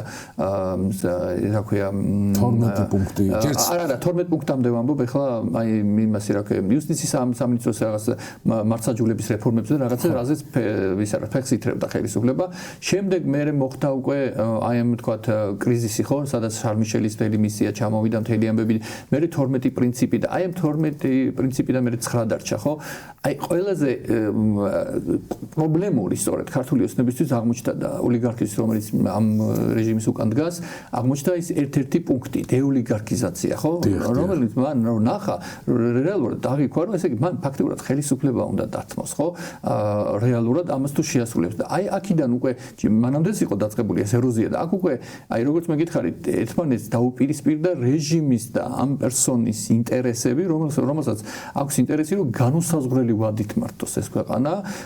და მისმა პარტიამ და ის ასევე არის ისა ხო მულტიმილიარდელი მეორე მილიარდელი ჩვენ არ აქვს ხათ უკრაინისგან განსხვავებით ან რომ მაგათად ერთმანეთი დააბალანსონ ხო და ფაქტიურად ნუ ერთი კაცის ასე თქვა მეშვეობით ხდება ხო რაღაც ხელისუფლება და ბუნებრივია რომ აი აქ უკვე იმიტომ ეს იგივე ხალხი არის ყოველ შემთხვევაში ნაწილი ქართული ოცნების რომელიც მანამდე ასოცირების ხელშეკრულებას მოაწერა ხელი მაგრამ როგორც კი ნახეს რომ რეალური ხდება და რეალური ხდება რომ შენ თუ დემოკრატიულ პროცესში შედიხარ და ევროკავშირი არ მიგიღებს და მის პირობითობის პრინციპს იყენებს ამისთვის ხო ყველა წევრ სახელმწიფო წინ ასე თქვათ აი გაფართოების რო დავაკვირდეთ წინააღმდეგობის ყველა წევრ სახელმწიფოს ითხოვდა მკაცრ პირობითობას რომ უნდა იყოს დემოკრატიული უნდა იყოს არჩევნებით ხელისუფლების გადაბარება აი აქ უკვე გაჭედა ამ ხელისუფლებამ იმიტომ რომ აქ ჩათვალა და ეს მეორე რაზე ჩვენ ვისაუბრეთ ხო იმ ვენდეტის წესებზე ესეც მნიშვნელოვანი ფაქტორი იყო ხო და აი აქ უკვე წინ დადგა რეჟიმის გადარჩენა თუ თქვა ევროკავშირის კადენცია გაწევრიანება ხელისუფლებამ და ამ ჯგუფმა რომელიც დღეს მართავს გადაწყვიტა რომ რეჟიმის ასე თქვათ სტაბილურობა და გადარჩენა უფრო მნიშვნელოვანია ვიდრე ეს და მით უმეტეს ისინი ამბობენ რომ აი თქვათ ჩვენ ზუსტად არ ვიცით მართლა ისა რა მოხდება ეს გაფართოება თუ არა შემდეგ რაღაც თვითონ 2000 იმამდე 28 წლამდე უარი თქვეს რაღაცაზე და თან ამბობენ რომ თან ბოლომდე უარსაც კი არ ამბობენ ევროკავშირში თან ყველა სასაცილო იყოს სატირალი რო არ იყოს აი ეს რიტორიკა რომ აი მე ხა დიდი ხანია სწავლობ ამ ევროკავშირის გაფართოების თემებს და ევროკავშირის გაფართოებას არ ქონია, ბევრი პრობლემური ქვეყანა ქონდა, მათ შორის დემოკრატიის უკუსლა, თქვა იგივე სლოვაკეთი, მათში არის დროს კიდე სხვები, მაგრამ ესეთი შემთხვევა უნიკალური როგორც საქართველოს ხელისუფლება შექმნა, ესეთი არ იყო, რომ ანუ ეხლა ჩვენთან რაზეც საუბრობენ, ხშირად ამას უწოდებენ ევროკავშირი დიპლომატიურად ცდილობს მაინც რომ ბოლომდე არ გადაჭერას და დემოკრატიულ უკუსლას. დემოკრატიულ უკუსლა არ არის ეს რაც ჩვენთან ხდება. ეს არის ავტორიტარიზმის კონსოლიდაცია. ანუ რეალურად ის კი არა რომ ესე იგი ევროკავშირი ითხოვს ამ წევრი სახელმწიფოებისგან დემოკრატიის გამტკიცებას რეფორმების ჩატარებას ჩვენ მივდივართ არა დემოკრატიის უკუს არამედ საპირისპირო მიმართულებით და ყველაზე სასაცილო სატირალი რო არის არის რომ პირველად მოხდა რომ ესე იგი კანდიდატი ფორმალურად კანდიდატი ქვეყანა იკითხოს ევროკავშირს შეიცვალოს. ანუ თვითონ უკვე დავარქვათ ამას თბილისის პრინციპი დავარქვათ პირობითობის პრინციპი თუ რაღაცა რომ იქით უყენეს პირობითობას შენ უნდა შეიცვალო. ესე იგი იმისათვის რომ მე შენ ასე თქვა ორგანიზაციის წევრი გახდოს. აი კლუბში რო გვინდოდეს გაწევრიანება კლუბს რო კონდეს თავის წესები და შენეუბნები რომ იცი რა ჩვენი წესები არ მაინტერესებს აი მე როგორც მინდა ესე უნდა შეიცვალოს და ნუ რაღაც ველოდოთ არ ვიცი რაღაც ელოდებიან რაღაც მითიურ რაღაც მომავალ წლებს სადაც ორბანის გავსი რაღაც რეჟიმები მოვლენ ხელისუფლებაში და შემდეგ ასე ვარა. ნუ ეს ხო აი რაღაცა აბსოლუტურად აცდენილია რეალობებს და აი ყველა სამწუხარო სწორედ ეს არის რომ სამწუხაროდ აი რაც ჩემთვის მოულოდნელი იყო რომ საზოგადოების ჩვენი საზოგადოების გარკვეული ნაწილი აყვა ამას და ეს მიუთითებს რომ ჩვენ აი ეს რეზილიენს რასაც ვახეთ აი მედეგობა არ ქონია ესეთი ძლიერი როგორც ჩვენ ასე თქვა წარმოგვედგინა. მიუხედავად იმისა რომ აქ ძლიერი სამოქალაქო საზოგადოება იყო თქვა ინსტიტუტების თითქოს რაღაც შენდებოდა რაღაც მაგრამ საბოლოოდ იმიტომ რომ ესე მარტო ეს ხელისუფლება ვერ შეძლებს ამ ყველაფერს თუ არ არსებობს რაღაც ადგილობრივი რაღაცა მიზეზები და ანუ ის რაღაც მოთხოვნა არ არის საზოგადოების რაღაც ნაწილში. ეხლა ჩვენ მანამდეც ვიცოდით ხო საზოგადოებრივი აზრის კვლევები ბოლო წლებში ყოველთვის მიუთითებდა რომ სადღაც 20-25% იყო ეს რაღაც პრორუსული დავარქვა თუ პოსტსაბჭოური თუ რაღაც ამორჩევლების ნაწილი, რომელსაც გარკვეული რაღაც მელანქოლია თუ არ ვიცი რაღაც მონატრება თუ რაღაცა ეს ქონდა, მაგრამ აი ეხლა აი ბოლო პერიოდში რას გამოჟღავდა ხო რომ ესე საზოგადოების საკმაოდ დიდი ნაწილი ამას ღებულობს ჩვეულებრივი ამბავს ხო იმ რაღაც კონსპირაციულ თეორიებს მოსწონს ეს რა თქვა დაპირისპირება რაღაც საკუთარი მოქალაქეების მეორე ხარისხოვნად გამოცხადება აი ეს რაღაც ანუ ეს ეხლა ყველაფერი შეიძლება დააბრუნო რუსეთს ჰიბრიდულ ომებს რაღაც მაგრამ არის რაღაცეები რაც სამწუხაროდ შიგნითაც არის საზოგადოების შიგნით რომელსაც ეყრდნობა სწორედ ეს რო არ იყოს ხო ის ვერც ის ჰიბრიდული ომის მეთოდები და ეს არ გამართებს ამას ხო და ამიტომ აი ამაზეც უნდა ვიფიქრო ჩვენ რომ როგორ მოხდეს აი ამ საზოგადოების ტრანსფორმაცია და ცვლილება მე მესმის რომ ეს დიდი პროცესი ეს თქვა 1 წელიწადში და 10 წელიწადში ვერ ხერხდება სამწუხაროდ და ჩვენ მე მგონი დაგვავიწყდა რომ ეს სწრაფად არ ხდება ხო რაღაცა მიუხედავად იმისა რომ 35 წელიწადი შეიძლება არ არის ცოტა ხო პერსონალურად ჩვენი პერსონალური ცხოვრების მაგრამ ისტორიისთვის ეს არ არის ესეთი დიდი ხო გულწრფელები რო ვიყოთ ხვალ რო წარმოვიდგინოთ ამ ხელისუფლების ცვლილება და ჩვენ წარმოვიდგინოთ ოპოზიცია რომელიც დღეს ზოგი ციხეშია და ზოგი აი ამ შეზღუდულ პირობებში იბრძვის ხელისუფლების ცვლილებისთვის მე ღმად ვარ დარწმუნებული ჩემი პირადი აღქმა რომ ძალიან დიდი ნაწილი საზოგადოების რომელიც დღეს ქართულ ოცნებას ხარს უჭერს იქნება აბსოლუტურად და ისინი მათი ასე თქვა ტრანსფორმაცია უცებ იმ იდეაზე რომ ახლა უკვე მივდივართ ხელი ჩაკიდებულები ევროკავშირისკენ და ჩვენს ასე თქვა დემოგრაფიულ კატასტროფას ვაჩერებთ როგორღაც ხო ეს ესე მარტივად არ მოხდება ანუ ისევ იქნება ძალიან დიდი ასე თქვა სოციალური სეგმენტი საზოგადოებაში რომელიც ისევ შემოსარგებელი იქნება ეს არ იქნება ავტომატური პროცესი და არ უნდა მე არ მგონია რომ ეს არის მხოლოდ და მხოლოდ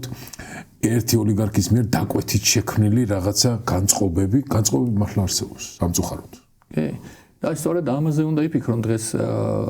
პოლიტიკურმა პარტიებმა სამოქალაქო საზოგადოების დარჩენილმა ორგანიზაციებმა იმიტომ ფაქტობრივად ეს სექტორი ჩამოიშალა უკვე თითქმის ასევე სხვა ინსტიტუტებმა მათ შორის მართლმადიდებელმა ეკლესიამ კიდე სხვა ინსტიტუტებმა და მოქალაქეებმა რაც ყველაზე მთავარი იმიტომ კიდევ ერთხელ ამბობ ჩვენ გასაყოფი ბევრი არაფერია. ჩვენ შეიძლება შეხედულებები რავი რაღაცებში განსხვავდება, ისიც დროებით შეიძლება იყოს. თქვენ ხო გახსოვთ იყო ხო შემთხვევები მაგალითად თქვენ წყოლია დაცნობი მე წყოლია, რომელიც რაღაც პერიოდში ჩვენი შეხედულებები შეიძლება განსხვავებული ყოფილიყო, მაგრამ შემდეგ გავიდა წლები და ეს შემთხვევები ისევ დაიწყო. პოლიტიკაში მუდმივი არაფერი არა და ამიტომ აი თავარი არის რომ უბრალოდ უნდა გავითავისოთ რომ ჩვენ არ გვაქვს იმის ფუფუნება რომ ვინმე ჩავრეცხოთ. აი როგორც იმ მეორე ნაწილს ანუ ჩვენ ერთი საზოგადოება ვართ და ჩვენ უნდა ვისწავლოთ თანაცხოვრება ამ პოლიტიკური განსხვავებული შეხედულებებით დემოკრატიის არცი სწორედ ეს არის რომ ხან შენ ხარ ხელისუფლებაში მაგრამ ეს ისე უნდა მოხდეს რომ ამის გამო არ უნდა მოხდეს იმ მეორე ნაწილის გარიყვა აი როგორც კი ეს იწყება ხო შემდეგ უკვე რა თქმა უნდა ის არალობს იგივე თქვა ქვეყანა ვერ ხდება სტაბილური ვერც ინსტიტუტები ძლიერდება და ფლიანობაში ქვეყანაც ვერ ვითარდება და აი სანამ ჩვენ აი ამ ასე თქვა გამოსავალს არ ვიპოვი და ვერ მიხვდებით რომ იმაზე კი არ უნდა კონდეს ასე თქვა სწორება რომ აი მე ხლა მოვიგებ და ხელისუფლება ჩავიგდებ და მოკლედ რასაც მინდა იმას გავაკეთებ და მასშტაბში შურს ვიძიებ არ ვიცი ვიღაცაზე ვიღაც არ მოწონს პირიქით აი ეს ეროვნული ერთიანობის პროცესი და მათ შორის არ ვიცი ეს ძალიან მტკივნეული იყო თავის თუ გახსოვთ აი წინა ხელისუფლების დროს იყო რომ მე მაგალითად ძალიან გამიკვირდა რომ პირველი ერთ-ერთი ნაბიჯი თუ გახსოვთ როცა სააკაშვილი მოვიდა ხელისუფლებაში ვიცე-პრემიერებად დანიშნა რამდენიმე ადამიანი და ერთ-ერთი იყო გამსახურდიას ხელისუფლების წარმომადგენელი რომელიც საერთოდ აბსოლუტურად არ ვიცი ხა იმ თანამდებობასთან კავშირში არის მაგრამ ამის მიზანი რა იყო რაღაც შემორიგების პროცესი რომ საერთო ეროვნული თანხმობის პროცესი დაწყებულიყო ხო იგივე შევარდნაძის დროსაც იყო ესეთი მცდელობები ხო რაღაც ამის გარკვეული აი სამოქალაქო ომი რო იყო რაღაცები აი ეს პოლიტიკური მანევრირების უნარი რო და ეს მნიშვნელოვანია იმიტომ რომ ჩვენთვის თავარი არის ეს ეროვნული ინტერესები ხო სახელმწიფოებრივი ინტერესები და აი სანამ სახელმწიფოებრივად აზროვნებას არ დავიწყებ და მე მესმის რომ ვიწრო პარტიული ინტერესები ხანდახან ასე თქვათ უფრო ძლიერია ხოლმე და ნუ ხა ამ პოლიტიკოსებს უფრო თავისი ასე თქვათ რაღაც ეგოებისგან გამომდინარე თავის წარმოჩენა უნდა თავის პარტიის მაგრამ კიდევ ერთხელ ვამბობ, რომ თვითონ საზოგადოებას ჩვენს გვაქვს გარკვეული როლი. ჩვენ არ უნდა მივცეთ, ჩვენი მიზანი რა არის, რომ ჩვენ უნდა ვაკონტროლოთ ეს ხელისუფლება. ყოველთვის მიუხედავად იმისა, სულ ამას ვეუბნებით ჩვენ სტუდენტებს, რომ ჩვენ არ უნდა გვიყვარდეს არც ერთი ხელისუფლება. ანუ ჩვენი მოვალეობა არის, ჩვენ უნდა ვიყოთ მოდარაჯე, ასე თქვათ, აი ძალს რო ეძახიან, ხო? ანუ ფაქტიურად ხელისუფლებას უნდა მოსთხოვო, რაც შეგვირდა, თუ ვერ ასრულებს, ის უნდა შეიცვალოს და რაც თქმა უნდა დემოკრატიული მეთოდებით და არ არის საჭირო ზედმეტი რაღაცები, განსაკუთრებით ქარიზმატულ ლიდერებზე ჩამოკიდება რაღაც მესიების ძიება, მთელი ამბები პირიქით საჭირო არის ინსტიტუტების გაძლიერება და ინსტიტუციური ურთიერთობები მათ შორის სხვა ქვეყნებთან. აი იმაზე კი არ უნდა იყოს ურთიერთობა, რომ მაგალითად ჩვენი ლიდერი ინგლისურად კარგად საუბრობს, ან არ ვიცი, ხალი აქვს, რაღაც ამაზე კი არ უნდა იყოს დამოკიდებული, არამედ ეს ინსტიტუციური ურთიერთობა ორხრივი, მათ შორის უკრაინასთან, შეერთებულ შტატებთან სხვა, იმდენად ძლიერი უნდა იყოს, რომ ვინც არ უნდა მოვიდეს ხელისუფლებაში, აი ეს არ უნდა იცვლებოდეს. ამას მიაღწიეს წამყვანმა დემოკრატიებმა, ხო? ბრიტანეთში, არ ვიცი, წამყვან ქვეყნებში ყველგან ესეა. მაგრამ იქაც მივიღეთ სხვათა შორის სამართლიანობის უნდა აღნიშნოთ, იქაც მივიღეთ აი მსგავსი მარგინალური ძალიან სასაცილო ლიდერები, ნიჯელ ფარაჯი მაგალითად ბრიტანეთი რა ხო ახსენეთ, ბოლო-ბოლო ამერიკის შეერთებული შტატები სადაც წავიდა, ხო? და საფრანგეთში და იქითკენ გერმანიაში AfD და ასე შემდეგ. ანუ პრაქტიკულად აი ადამიანური პოპულიზმის და დელუზიებისგან გათავისუფლების რეცეპტი გვაქვს რაღაცა მოფიქრებული ამ დემოკრატიული მექანიზმით, მაგრამ ის რომ დავიზღვიოთ თავი, ესეთი საშუალება არ არსებობს. და ჩვენი დისკუსიის ბოლოს მინდა შევაჯეროთ და შევაჯამოთ აი ეს მოსკოვის პროცედურა, ხო არ მეშლება სახელწოდება. ეუთოს ანგარიში, მოსკოვის მექანიზმი, დიახ. ეუთოს ანგარიში, რომელშიც დეტალებს არ არის არ მოეჩვენოს მაყურებელს, რომ რაღაცა ხო პატარა დოკუმენტია, პატარა რეკომენდაციებით სიღრმისეულად არის შესწავლილი მთელი ჩვენი პოლიტიკური მდგომარეობა, პოლიტიკური ლანდშაფტი, კრიზისები, პოლიტიკურად დევნილი ადამიანები, დანაშაულები, მათზე წარმოდგენილი ასე ვთქვათ, როგორც ანალიზი, ასევე რეკომენდაციები. რას ნიშნავს ეს ჩვენი ქვეყნისთვის, რას ნიშნავს ამ მექანიზმის იგნორირება, რაც ალბათ ვარაუდობ, რომ საკმაოდ შესაძლებელია და რაც გამოიწვევს აი შემდეგი, ასე ვთქვათ, ინფანტილური გაჯიუტება, თუ კი ასეთ რაღაცას ექნება ადგილი. ანუ პირველ რიგში უნდა დავიწყოთ ალბათ იქიდან, რომ ესე იგი თვითონ ვენის მექანიზმი და აი ეს დასკვნა, რომელიც დაიდო საქართველოს მიმართებაში არის საკმაოდ მნიშვნელოვანი, იმიტომ რომ ეს არის საერთაშორისო ორგანიზაციის მიერ მოთხოვნილი, ხო, ან მოსკოვის მექანიზმი სწორედ ამიტომაც არის და წევრმა სახელმწიფოებმა მოითხოვეს ეს. და რაც თავარი საქართველოს ჰქონდა შანსი, რომ თავის წარმომადგენელიც იყოლოდა, რომ თქვა რაღაც დააბალანსებინა. საქართველოს ხელისუფლება ამაზე უარი თქვა და ამ ისა რა ქვია, ავტორმა დადო ეს დასკვნა, რომელიც არის საკმაოდ მძიმე, შეიძლება თქვათ, რომ აი უახლოეს საქართველოს ისტორიაში ესეთი მძიმე დასკვნა მე ყოველ შემთხვევაში არ მახსოვს. და აქ ლაპარაკი არ არის მარტო ასე თქვათ რაღაც თქვათ აღწერაზე იმ რეალური სიტუაციის რომელიც არის, ასევე რეკომენდაციები და ასევე რეკომენდაციები კი არა, ასევე არის გარკვეული მინიშნება და სიგნალი იმისათვის, რომ თუ წევრი სახელმწიფოები მოინდობენ, მათ შეუძლიათ ასე თქვათ მიმართონ აი ამ პრობლემების გარშემო, თქვათ საერთაშორისო სასამართლოს, ხო? ჩვენ ხა არ ვიცით ახლა სპეკულაციაში ვარ შევიდეთ, ეს მოხდება, არ მოხდება, თუ რაზე არის დამოკიდებული რაღაცები, მაგრამ ეს არის საკმაოდ მნიშვნელოვანი დოკუმენტი. მიუხედავად იმისა, რომ ხელისუფლება შეიძლება ხა დღეს არ იმჩნევს ამას და არ უნდა შეიმჩნიოს, მაგრამ გულის სიღრმეში მათაც იციან, რომ ეს არის ფაქტიურად აი გარიყული სახელმწიფოს ასე თქვათ კენ გადადგმული ნაბიჯი უკვე ფორმალური, ხო? და ნუ ახლა თუ გადავხედავთ როდის გამოიყენეს რომელი სახელმწიფოების წინააღმდეგ, ხო, ესეთი მსგავსი მექანიზმი, ბელარუსი, რუსეთი, კიდევ რა ვთქვათ, რამდენიმე სახელმწიფო, რომელიც აი ეს კლასიკური გარიყული სახელმწიფოების ის არის, ხო? ნიმუში და ბუნებრივია ეს არ უნდა გვიხარდეს ჩვენ როგორც საქართველოს მოქალაქეებს, იმიტომ რომ ეს კიდევ ერთხელ ასე თქვათ უკვე ინსტიტუციონალურად აყალიბებს იმას, რაზე ჩვენ საუბრობდით, რომ ქვეყანა იზოლაციისკენ მიდის, თვით იზოლაციისკენ და ეს უკვე სახიფათო ხდება იმ რეალობების გათვალისწინებით, რომელიც ჩვენს გარშემო ტრიალებს, ხო, იგივე რეგიონში და თუ ხელისუფლებამ ამას პირიქით ეხლა მაგალითად პასუხისმგებელი ხელისუფლება რას გააკეთებდა, ამ პასუხისმგებელი ხელისუფლებას საერთოდ არ ჭირდება საერთაშორისო მოწოდება და სიგნალები იმისთვის, რომ ეროვნული თანხმობის პროცესი დაიწყოს. პირიქით, შენ თუ ძლიერი ხარ, პირიქით ამორჩეველი, მათ შორის ის ამორჩეველიც კი, რომელიც შეიძლება მხარს არ გიჭერს, იმანაც კი შეიძლება დააფასოს, შენ თუ გადადგამ გარკვეულ ნაბიჯებს და ქვეყანა სწორედ დღეს ეს ჭირდება კონსოლიდაცია და აი ხელისუფლების ასე ვთქვათ ავტორიტეტი და მისი როგორც ვთქვათ სტრატეგიულობა ამაში მჟღავდება რომ შენ თუ შეძლებ რომ აი მოახერხო გაერთიანება ერის და აი ამისთვის კიდევ ერთხელ არავითარი დასკვნა არ ჭირდება ეს შენ თვითონ უნდა ხდებოდე მაგრამ კიდევ ერთხელ ამბობ რომ აი ეს ვიწრო პარტიული ინტერესი რაღაც ვიწრო არ ვიცი რაღაც პიროვნებებზე ორიენტირებული ინტერესებიდან გამომდინარე წარმოებული პოლიტიკა ამის საბჭილებას არ ტოვებს პლუს ამას ემატება აი ეს რასაც რა ვიცი ბადაღები პოლარიზაციას ვეძახით ხო და ფაქტიურად აი რაღაც საღი გონების გარშემო სადაც შეიძლება რაღაც გარკვეული ადგილი აი ამის დეფიციტი გვაქვს ჩვენ კლასიკურ მაგალითად იმაში შემთხვევაში ვთქვათ ძალიან ბევრ ქვეყანაში ამ როლს ასრულებენ მაგალითად უნივერსიტეტები რომლებიც უნდა იყვნენ თვითონ აი ესეთი ვთქვათ ფორუმები ხო სადაც შეიძლება სხვადასხვა პოლიტიკური პარტიები მოვიდნენ დაჯდნენ ილაპარაკონ შეხვდნენ სტუდენტებს საზოგადოებაზე ფაქტიურად ჩვენ ეროვნული მოძრაობის აი დამთავრების შემდეგ ფაქტიურად ჩვენმა უნივერსიტეტებმა დაკარგეს ეს ფუნქცია ასევე პოტენციურად შეიძლება და ეგრეთ წოდებული think tank-ები შეესრულებენ ნუ ეხლა ეს think tank-ები და სამოქალაქო საზოგადოება საერთოდ მარგინალიზებული გახდა ხო ასევე ეკლესიაზე ვთქვით ხო პოტენციურად მასაც შეუძლია ასევე რაღაც საზოგადოებაშიც უნდა იყოს რაღაც ინსტიტუტები. აი ეს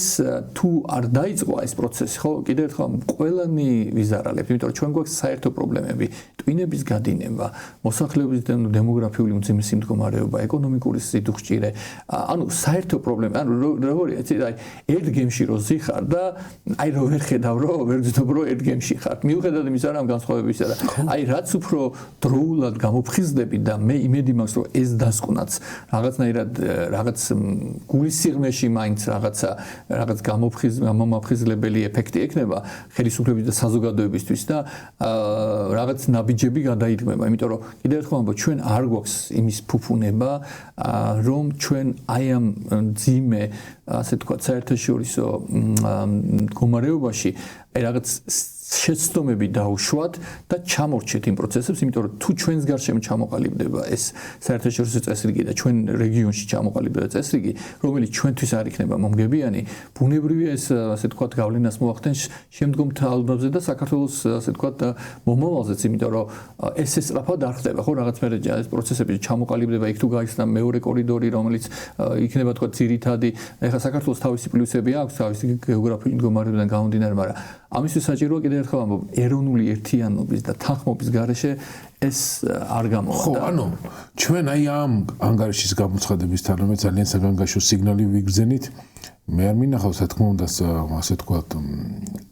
მეცნიერული კვლევა ამ საკითხზე, მაგრამ დავაკვირდი სოციალურ ქსელში არსებულ ასე თქვათ რეაქციებს, რომელიც მრავალი ათასია და შეიძლება ეს რაღაცნაირად ჩათვალო, რომ გამოკითხვის ძალიან აუთენტური მეთოდია, ხო? და იქ ისეთი აი ჩვენ ისეთ მითოს პოეტურ რაღაცა გარემოდან ვართ მაინც გამოსულები ქართველები რომ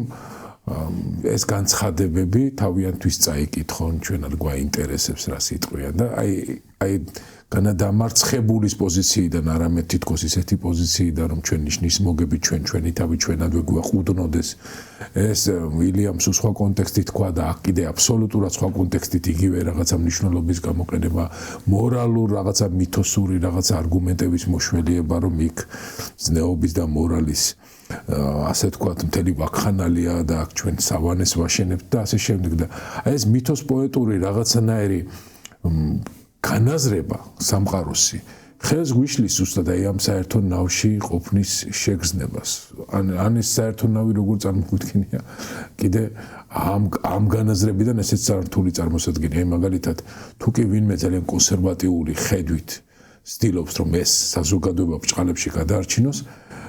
ძირითადად ის თავაზობს მხოლოდ და მხოლოდ საფრთხობელების ჩვენებას. აი როგორი ცუდია დასავლეთი ასე, მაგრამ ამის მიღმა მე ჩვენ რას ავაშენებთ? მე არ მომისმენია ესეთი აზრი. ხო, სწორედ ეს არის პრობლემა, რომ ერთ-ერთი მიზეზი ჩემი აზრით კიდევ რატომაც მივედით ასეთ მდგომარეობამდე, რომ ჩვენ ობიექტურად თუ შევხედავთ, არასდროს არ ქონია ეროვნული დებატები ამ სხვადასხვა თემაზე, მათ შორის საგარეო პოლიტიკაზე, საშინაო პოლიტიკაზე, როგორი ტიპის სახელმწიფო, ანუ როგორ ხდებოდა, რომ ბოლო 25 წლის განმავლობაში გარკვეული პოლიტიკური ელიტები მოდიოდნენ ხელისუფლების სათავეში და შემდეგ აკეთებდნენ იმას, როგორც თვითონ წარმოედგინათ. ანუ ეს არ იყო დაყრდნობილი, ანუ თქვა, არ ყოფილა მაგალითად დებატები, მათ შორის ნეიტრალიტეტი ჭირდება საქართველოს, არ ვიცი, მიუმხრობლობა ჭირდება, ნატოში გაწევრიანება. ანუ ეს არ იყო ძირითადად პოლიტიკური ელიტები წყვეტდნენ ამას პატარა ჯგუფები, ხო? და აი ეხლა გამოჩნდა ეს, რომ ეს ერთიანი ხედვა არ გვაქვს ამასთან დაკავშირებით, ანუ სტრატეგიული შეთანხმება საზოგადოებაში არ არსებობდა. მიუხედავად იმისა, რომ საზოგადოებრივი აზრი, თქვა, ხარც უჭერს იქ ნატოზე რაღაცები, მაგრამ აი რეალურად ეს დებატებს არ იყო დაფუძნებული და აი შეიძლება ამაში დავაგვიანეთ კიდეც, იმიტომ რომ ამ დებატებში ჩართული უნდა იყოს ყველაზე მცირე მარგინალური ჯგუფიც კი. მიუხედავად იმისა, რომ მოგწონს, არ მოგწონს, იმიტომ რომ თუ გინდა რომ საერთო ეროვნული ამ თანხმობას მიაღწიო, აი ესეთი ჯგუფებიც კი უნდა იყოს და არ უნდა მოხდეს ამა თუ იმ ხელისუფლების მხრიდან აი ამ ჯგუფების მარგინალიზირება. რაც სამწუხაროდ იყო, ხო, 75 წლის განმავლობაში ყველა ხელისუფლება ცდილობდა აი განსხვავებული აზრის დევნას და რაღაც ესეთ ჯგუფების. ჩვენ პირიქით გვჭირდება აი თუნდაც იმ განსხვავებული მარგინალური ჯგუფები იმათაც უნდა ქონდეთ ეს თავისი სიტყვა, რომ გამოიტანონ წარმოადგენენ საზოგადოებას და საზოგადოება მისჯელოს, ხო? და სოციალურმა ქსელმა შექმნა ეს პირობა და გამომდინარე იქიდან, რომ იქ ვიწრო ბაბლები შეიქმნა ჯგუფების სპეციფიური აუდიტორიის, სადაც ადამიანებს გაუჩნდა შეგრძნება, რომ თვით დადასტურება მაქვს მე, იმიტომ რომ იმ ბაბლებში ამართლებენ ყოველგვარ ვაკხანალიას და ყოველგვარ სისულელეს, რასაც მაგალითად აი მარგინალური ჯგუფები იტყვიან, თუნდაც რუსეთის მოყვარე, თუნდაც სტალინის მოყვარე და ასე შემდეგ და არ იკვეთება, ეს არ არის შეჯიბრები იდეების, ეს არის ორი თანამოაზრე, როგორ დაждდება და იტყვის, რომ ალბათ აუცილებელი იყო 37-იანი წლების რეპრესიები და მეორე შეთანხმება. აი ეს არის სოციალურმა ქსელმა კი შექმნა მის შესაძლებლობა, მაგრამ არ შექმნა აი რადიკალიზაციაც მოახდინა გარკვეულწილად. კი, პირიქით უფრო მეტი პოლარიზაციაც გამოიწვია. კი, და ნუ ეს საყოველთაო ეფექტი ახლა ეს მარტო ჩვენთან არის, სხვა საზოგადოებებშიც არის და ნუ ამაზე უამრავი ნაშრომი არსებობს კიდე ცალკე რა როლი აქვს სხვა სოციალურ ქსელებს და ნუ თავის ტროლბოტები და მთელი ამბებით, რომელსაც მე ძალიან კარგად манипуляციებს კარგად იყენებენ ხელისუფლებები თუ პოლიტიკური პარტიები, ხო? და ესეც მნიშვნელოვანი ფაქტორია, მაგრამ კიდევ ერთხელ ამბობ, რომ ამ ყველაფერს არის გარკვეული საფუძვლები და აი თუნდაც ის, რომ ჩვენ საზოგადოებაში არის ეს განსხვავებული შეხედულება, აი ჩვენ უნდა ვაღიაროთ ლეგიტიმურად ნებისმიერი ესეთი შეხედულება და ყველას უნდა ქონდეს იმ საერთო მაგიდასთან დისკუსიასთან, ასე ვთქვათ, საკუთარი აზრის გამოთქმის უფლება. ეს არ ნიშნავს, რომ მაინდა-მაინც ის ერთი გაიმარჯვოს, მაგრამ საზოგადოებამ ჩვენ ერთად უნდა მოვისმინოთ, მოგწონს, არ მოგწონს, ეგ არა. ამას საზოგადოება თვითონ გამოუტანს შემდეგ, ასე ვთქვათ,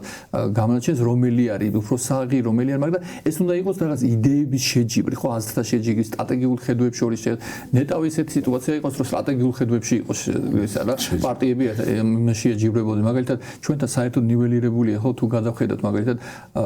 შეერთებული შტატების კონგრესში, სენატში არის, მაგალითად, იწვევენ ექსპერტებს, პროფესორებს, არ ვიცი, ვიღაცებს, ამა თუ იმ თემის შესახებ ეუბნებიან, მაგალითად, აი ამ თემასთან დაკავშირებით თქვენი აზრი გითხარით, ან არაპარტიული ადამიანების, ეს საერთოდ უგულებელია. ჩვენთან არის, როდის მოგისმენიათ, რომელიმე პარლამენტში, რომელიმე პროფესორი მოეწვიათ, ან კვლევარი და მაგალითად წარმოედგინა მისი ხედვა კონკრეტულად ამასთან დაკავშირებით, პლუს შემდეგ მეორე მისი საპირისპირო, რომ ამის აი ამ განსხვავებული აზრების და შეჯერების შედეგად მიიღოს ხელისუფლებამ რაღაც გადაწყვეტილება, ხო? ჩვენ ფაქტიურად აი ერთმანეთს მოწყვეტილი ვართ, თითქოს საზოგადოება ვართ, მაგრამ მაგალითად აკადემია ცალკე არის, აკადემიას არავინ არ იკითხება, ნუ ეხლა დღეს ხოლმე თუ მეტი საერთოდ თავრობა ცალკე არის, სამოქალაქო საზოგადოება ცალკე არის, ამ დროს ასე ვთქვათ,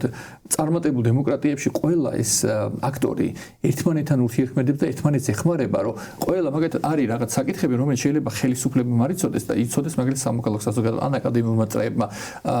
არის პირიქით საკითხები, რომ ამ სამოქალაქო საზოგადოებამ და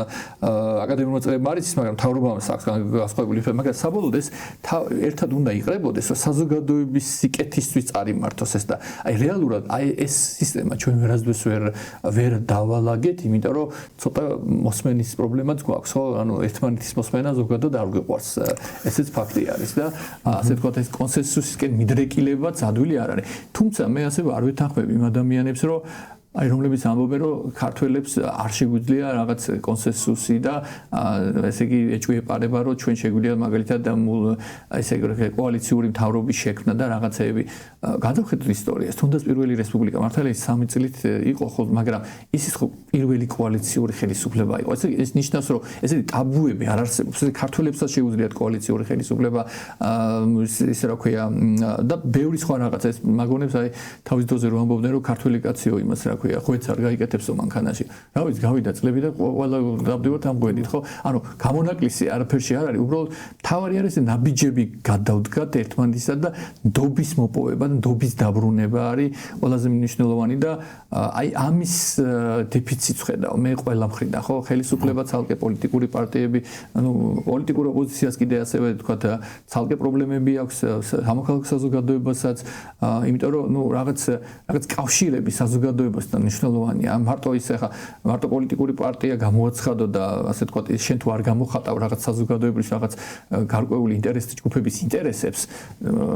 ვერავით არ გავლენას ვერ მოახდენ ხო და ესეც მნიშვნელოვანი რაღაცა მე ამ პოლიტიკურ პარტიებმაც თვითონ უნდა გაავლონ ეს გამიჯნავ ხაზებს რასაც დახიან ხო მაგალითად არ ვიცი მემარჯვენე მემარცხენე ფორმალურად კი არ უნდა იყოს ამის რაღაც თავისი ეკონომიკური რაღაც გარკვეული რაღაც ინტერესთა ჯგუფები უნდა მოყვებოდეს ხო რაღაცა რაც ახლა სამწუხაროდ არ არის განსაკუთრებით რეგიონებში და ნუ თბილისში სამწუხაროდ ესე არ არის და აი ეს მთლიანობაში მე ხელს უშლის ხო აი გარკვეულწილად ამ დიალოგის წარმოებასაც, იმიტომ რომ ყველა კითხულობს რომ აი რამდენად ლეგიტიმურია ეს მეორე ჯგუფი, ვის წარმოადგენს ის, აი რომ მემასთან დავჯდე რაღაცა ხო და აი ამიტომ არის რომ რაღაც მე მგონი გადაფასება უნდა მოხდეს ამ თვითონ პროცესის და ბევრ რაღაცაზე შეიძლება ასე თქვა არ იყოს რაღაც სასიამოვნო დასკვნები და რა გავაკეთოთ, მაგრამ თავარი არის გამოსავალის ძიება დავიწყოთ და რაღაცნაირად აი არ დავხუროთ აი ეს შესაძლებლობის ფანჯრები. ესე მე მაინც ბატონო კორნელი გონია რომ ქართული საზოგადოების დაბნეულობა და დაბნეულობა მე მგონი აშკარა პოზიციებში ჩამოყალიბება ძალიან გაგუჭირდა. აი მათ შორის ახლა ისეთი პრობლემები დაგვიგროვდა და გვაქვს სამუშაო მაგიდასთან რომელიც უბრალოდ არც კი შეიძლება რომ განიხილებოდეს მაგალითად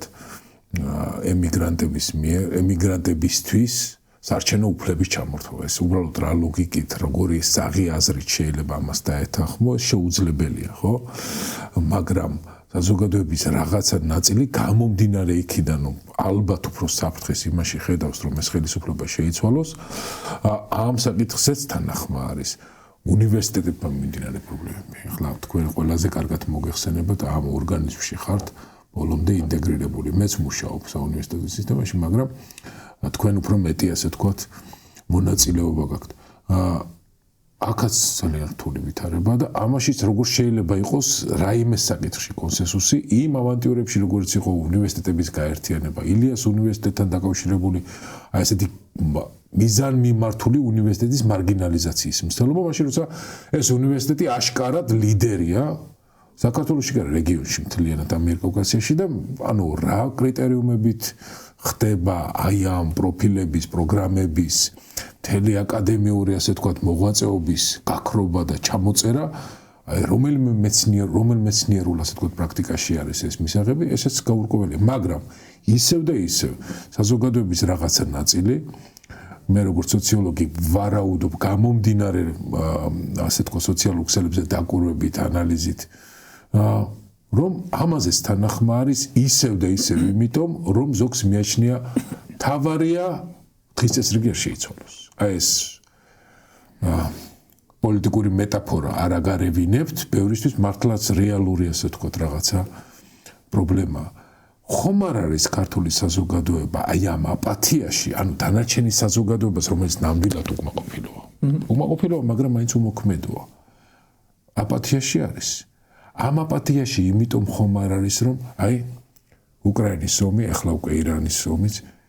ჯერ არ ვიცით ფინალი. ძალიან უცნაურია რომ უკვე მე-5 წელია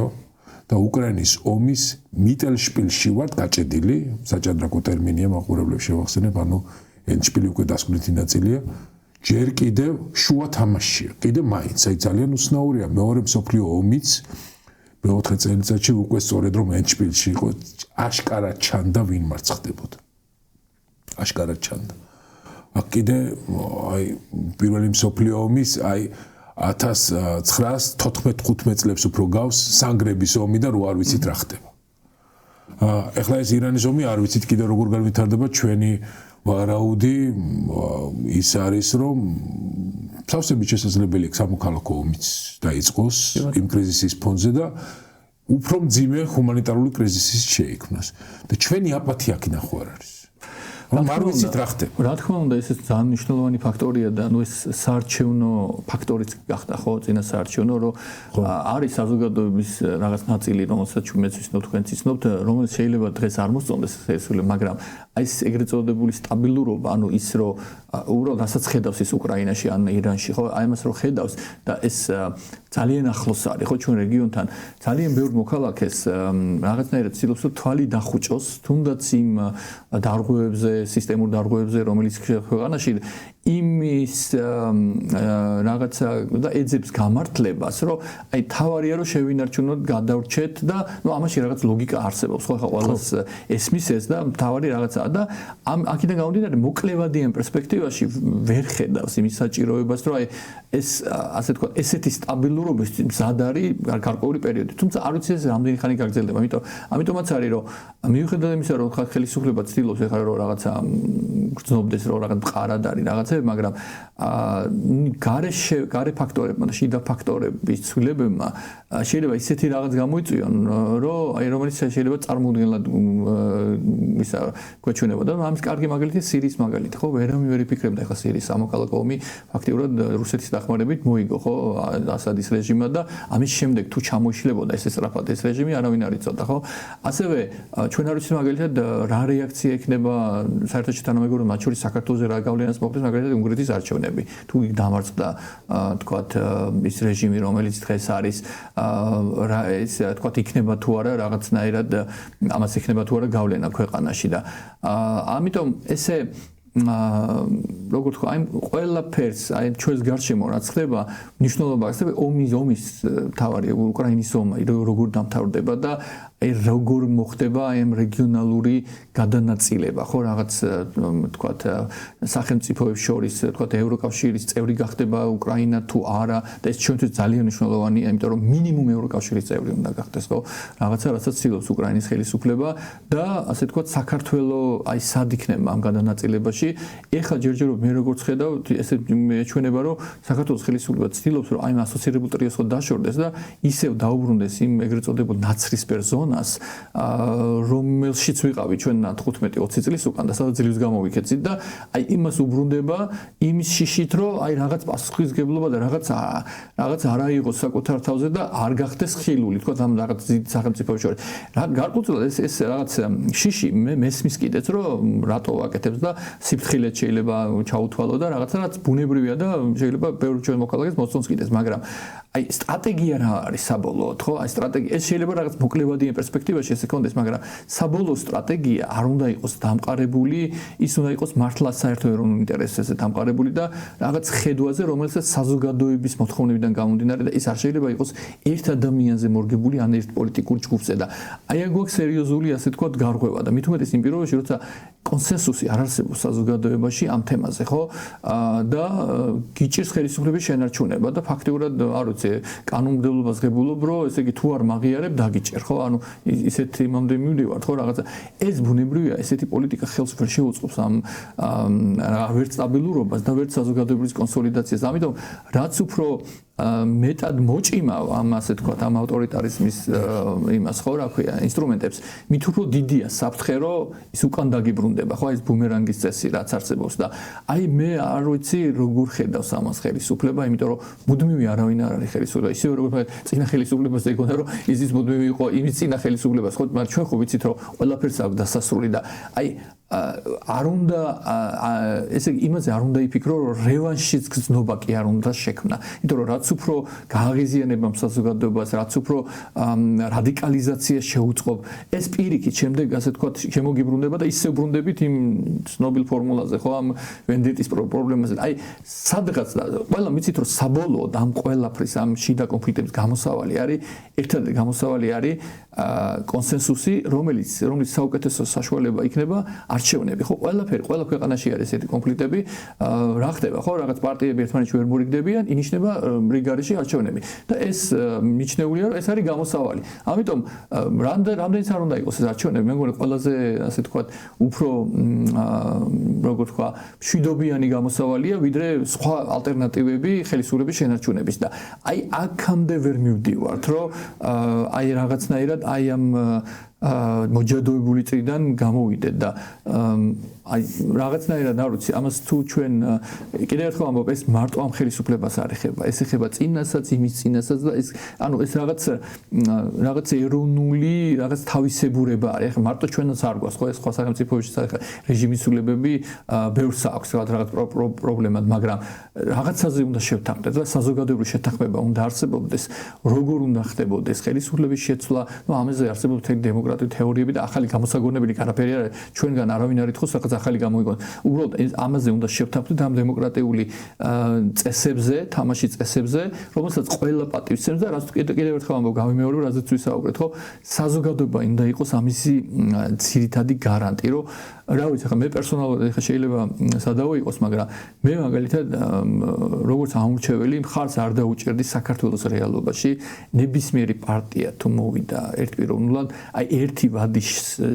ზემოთ დარჩეს, მაქსიმუმ ორი ვადა. მე ჩემს სიტუაციას გამონაკლისი შეიძლება იყოს კოალიციური მთავრობა. იმიტომ რომ კოალიციური ხელისუფლება მაინც ერთმანეთს მაინც ცდილობენ რაღაც აზანგარიში. და აი ამას სანამ არ შევეჩვევით, ჩვენ თვითონ მოქალაქეები და აი მოქალაქეებზე გადადის უკვე ძირითად ის, რომ ჩვენი პოლიტიკური განათლების დონე გვაძლევს ამის საშუალებას, რომ აი გვჯეროდეს ეს და მოვითხოვოთ ეს პოლიტიკური პარტიები და მათ შორის ეს უნდა მოვითხოვოთ დღევანდელი ოპოზიცია, რომელიც დღეს ხელისუფლებაში არ არის. იმიტომ რომ ჩვენ არ გვაქვს გარანტიები, რომ იგივე არ მოხდება შემდეგ, არ ვიცი 5 წლის შემდეგ, 10 წლის შემდეგ მე თქვენ არ დაჯდებით და მე ისევ არ დავიწყებთ რაღაც ავტორიტარიზმის რაღაცა, უბრალოდ ლიდერები სხვა იქნებიან, იმიტომ რომ სამწუხაროდ ეს არ არის მარტო ერთი პარტიის და ერთი ლიდერის პრობლემა და ამიტომ აი აქ მე მაინც გონია რომ საზოგადოების როლი არის ძალიან მნიშვნელოვანი და თუ რამდენად მოახდენ ჩვენ ამ კრიტიკულად გააზრებას და გადააზრებას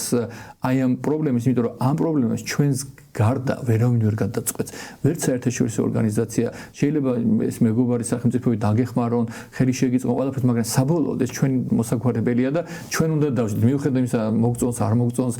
რაღაც ერთი საზოგადოება ვარ და ამისთვის ვარ განწირული ფაქტიურად. ორმესი მადლობა ბატონო კორნელი. მე მგონი საინტერესოდ გავარჩიეთ აი ამ საერთაშორისო კრიზისების კონტექსტში ჩვენი ვითარება. და ჩვენი საგარეო პოლიტიკა, ალბათ საშინაო პოლიტიკაც და ალბათ საინტერესო იყო მაყურებლებისთვის მე დარწმუნებული ვარ. მეგობრებო, ეს გახდათ კორნელი კაკაჩია, მე სამყვანი ირაკლი მეფარიშვილი. ჩვენ გემშვიდობებით, შევხვდებით მომავალ კვირას ერთმანეთს.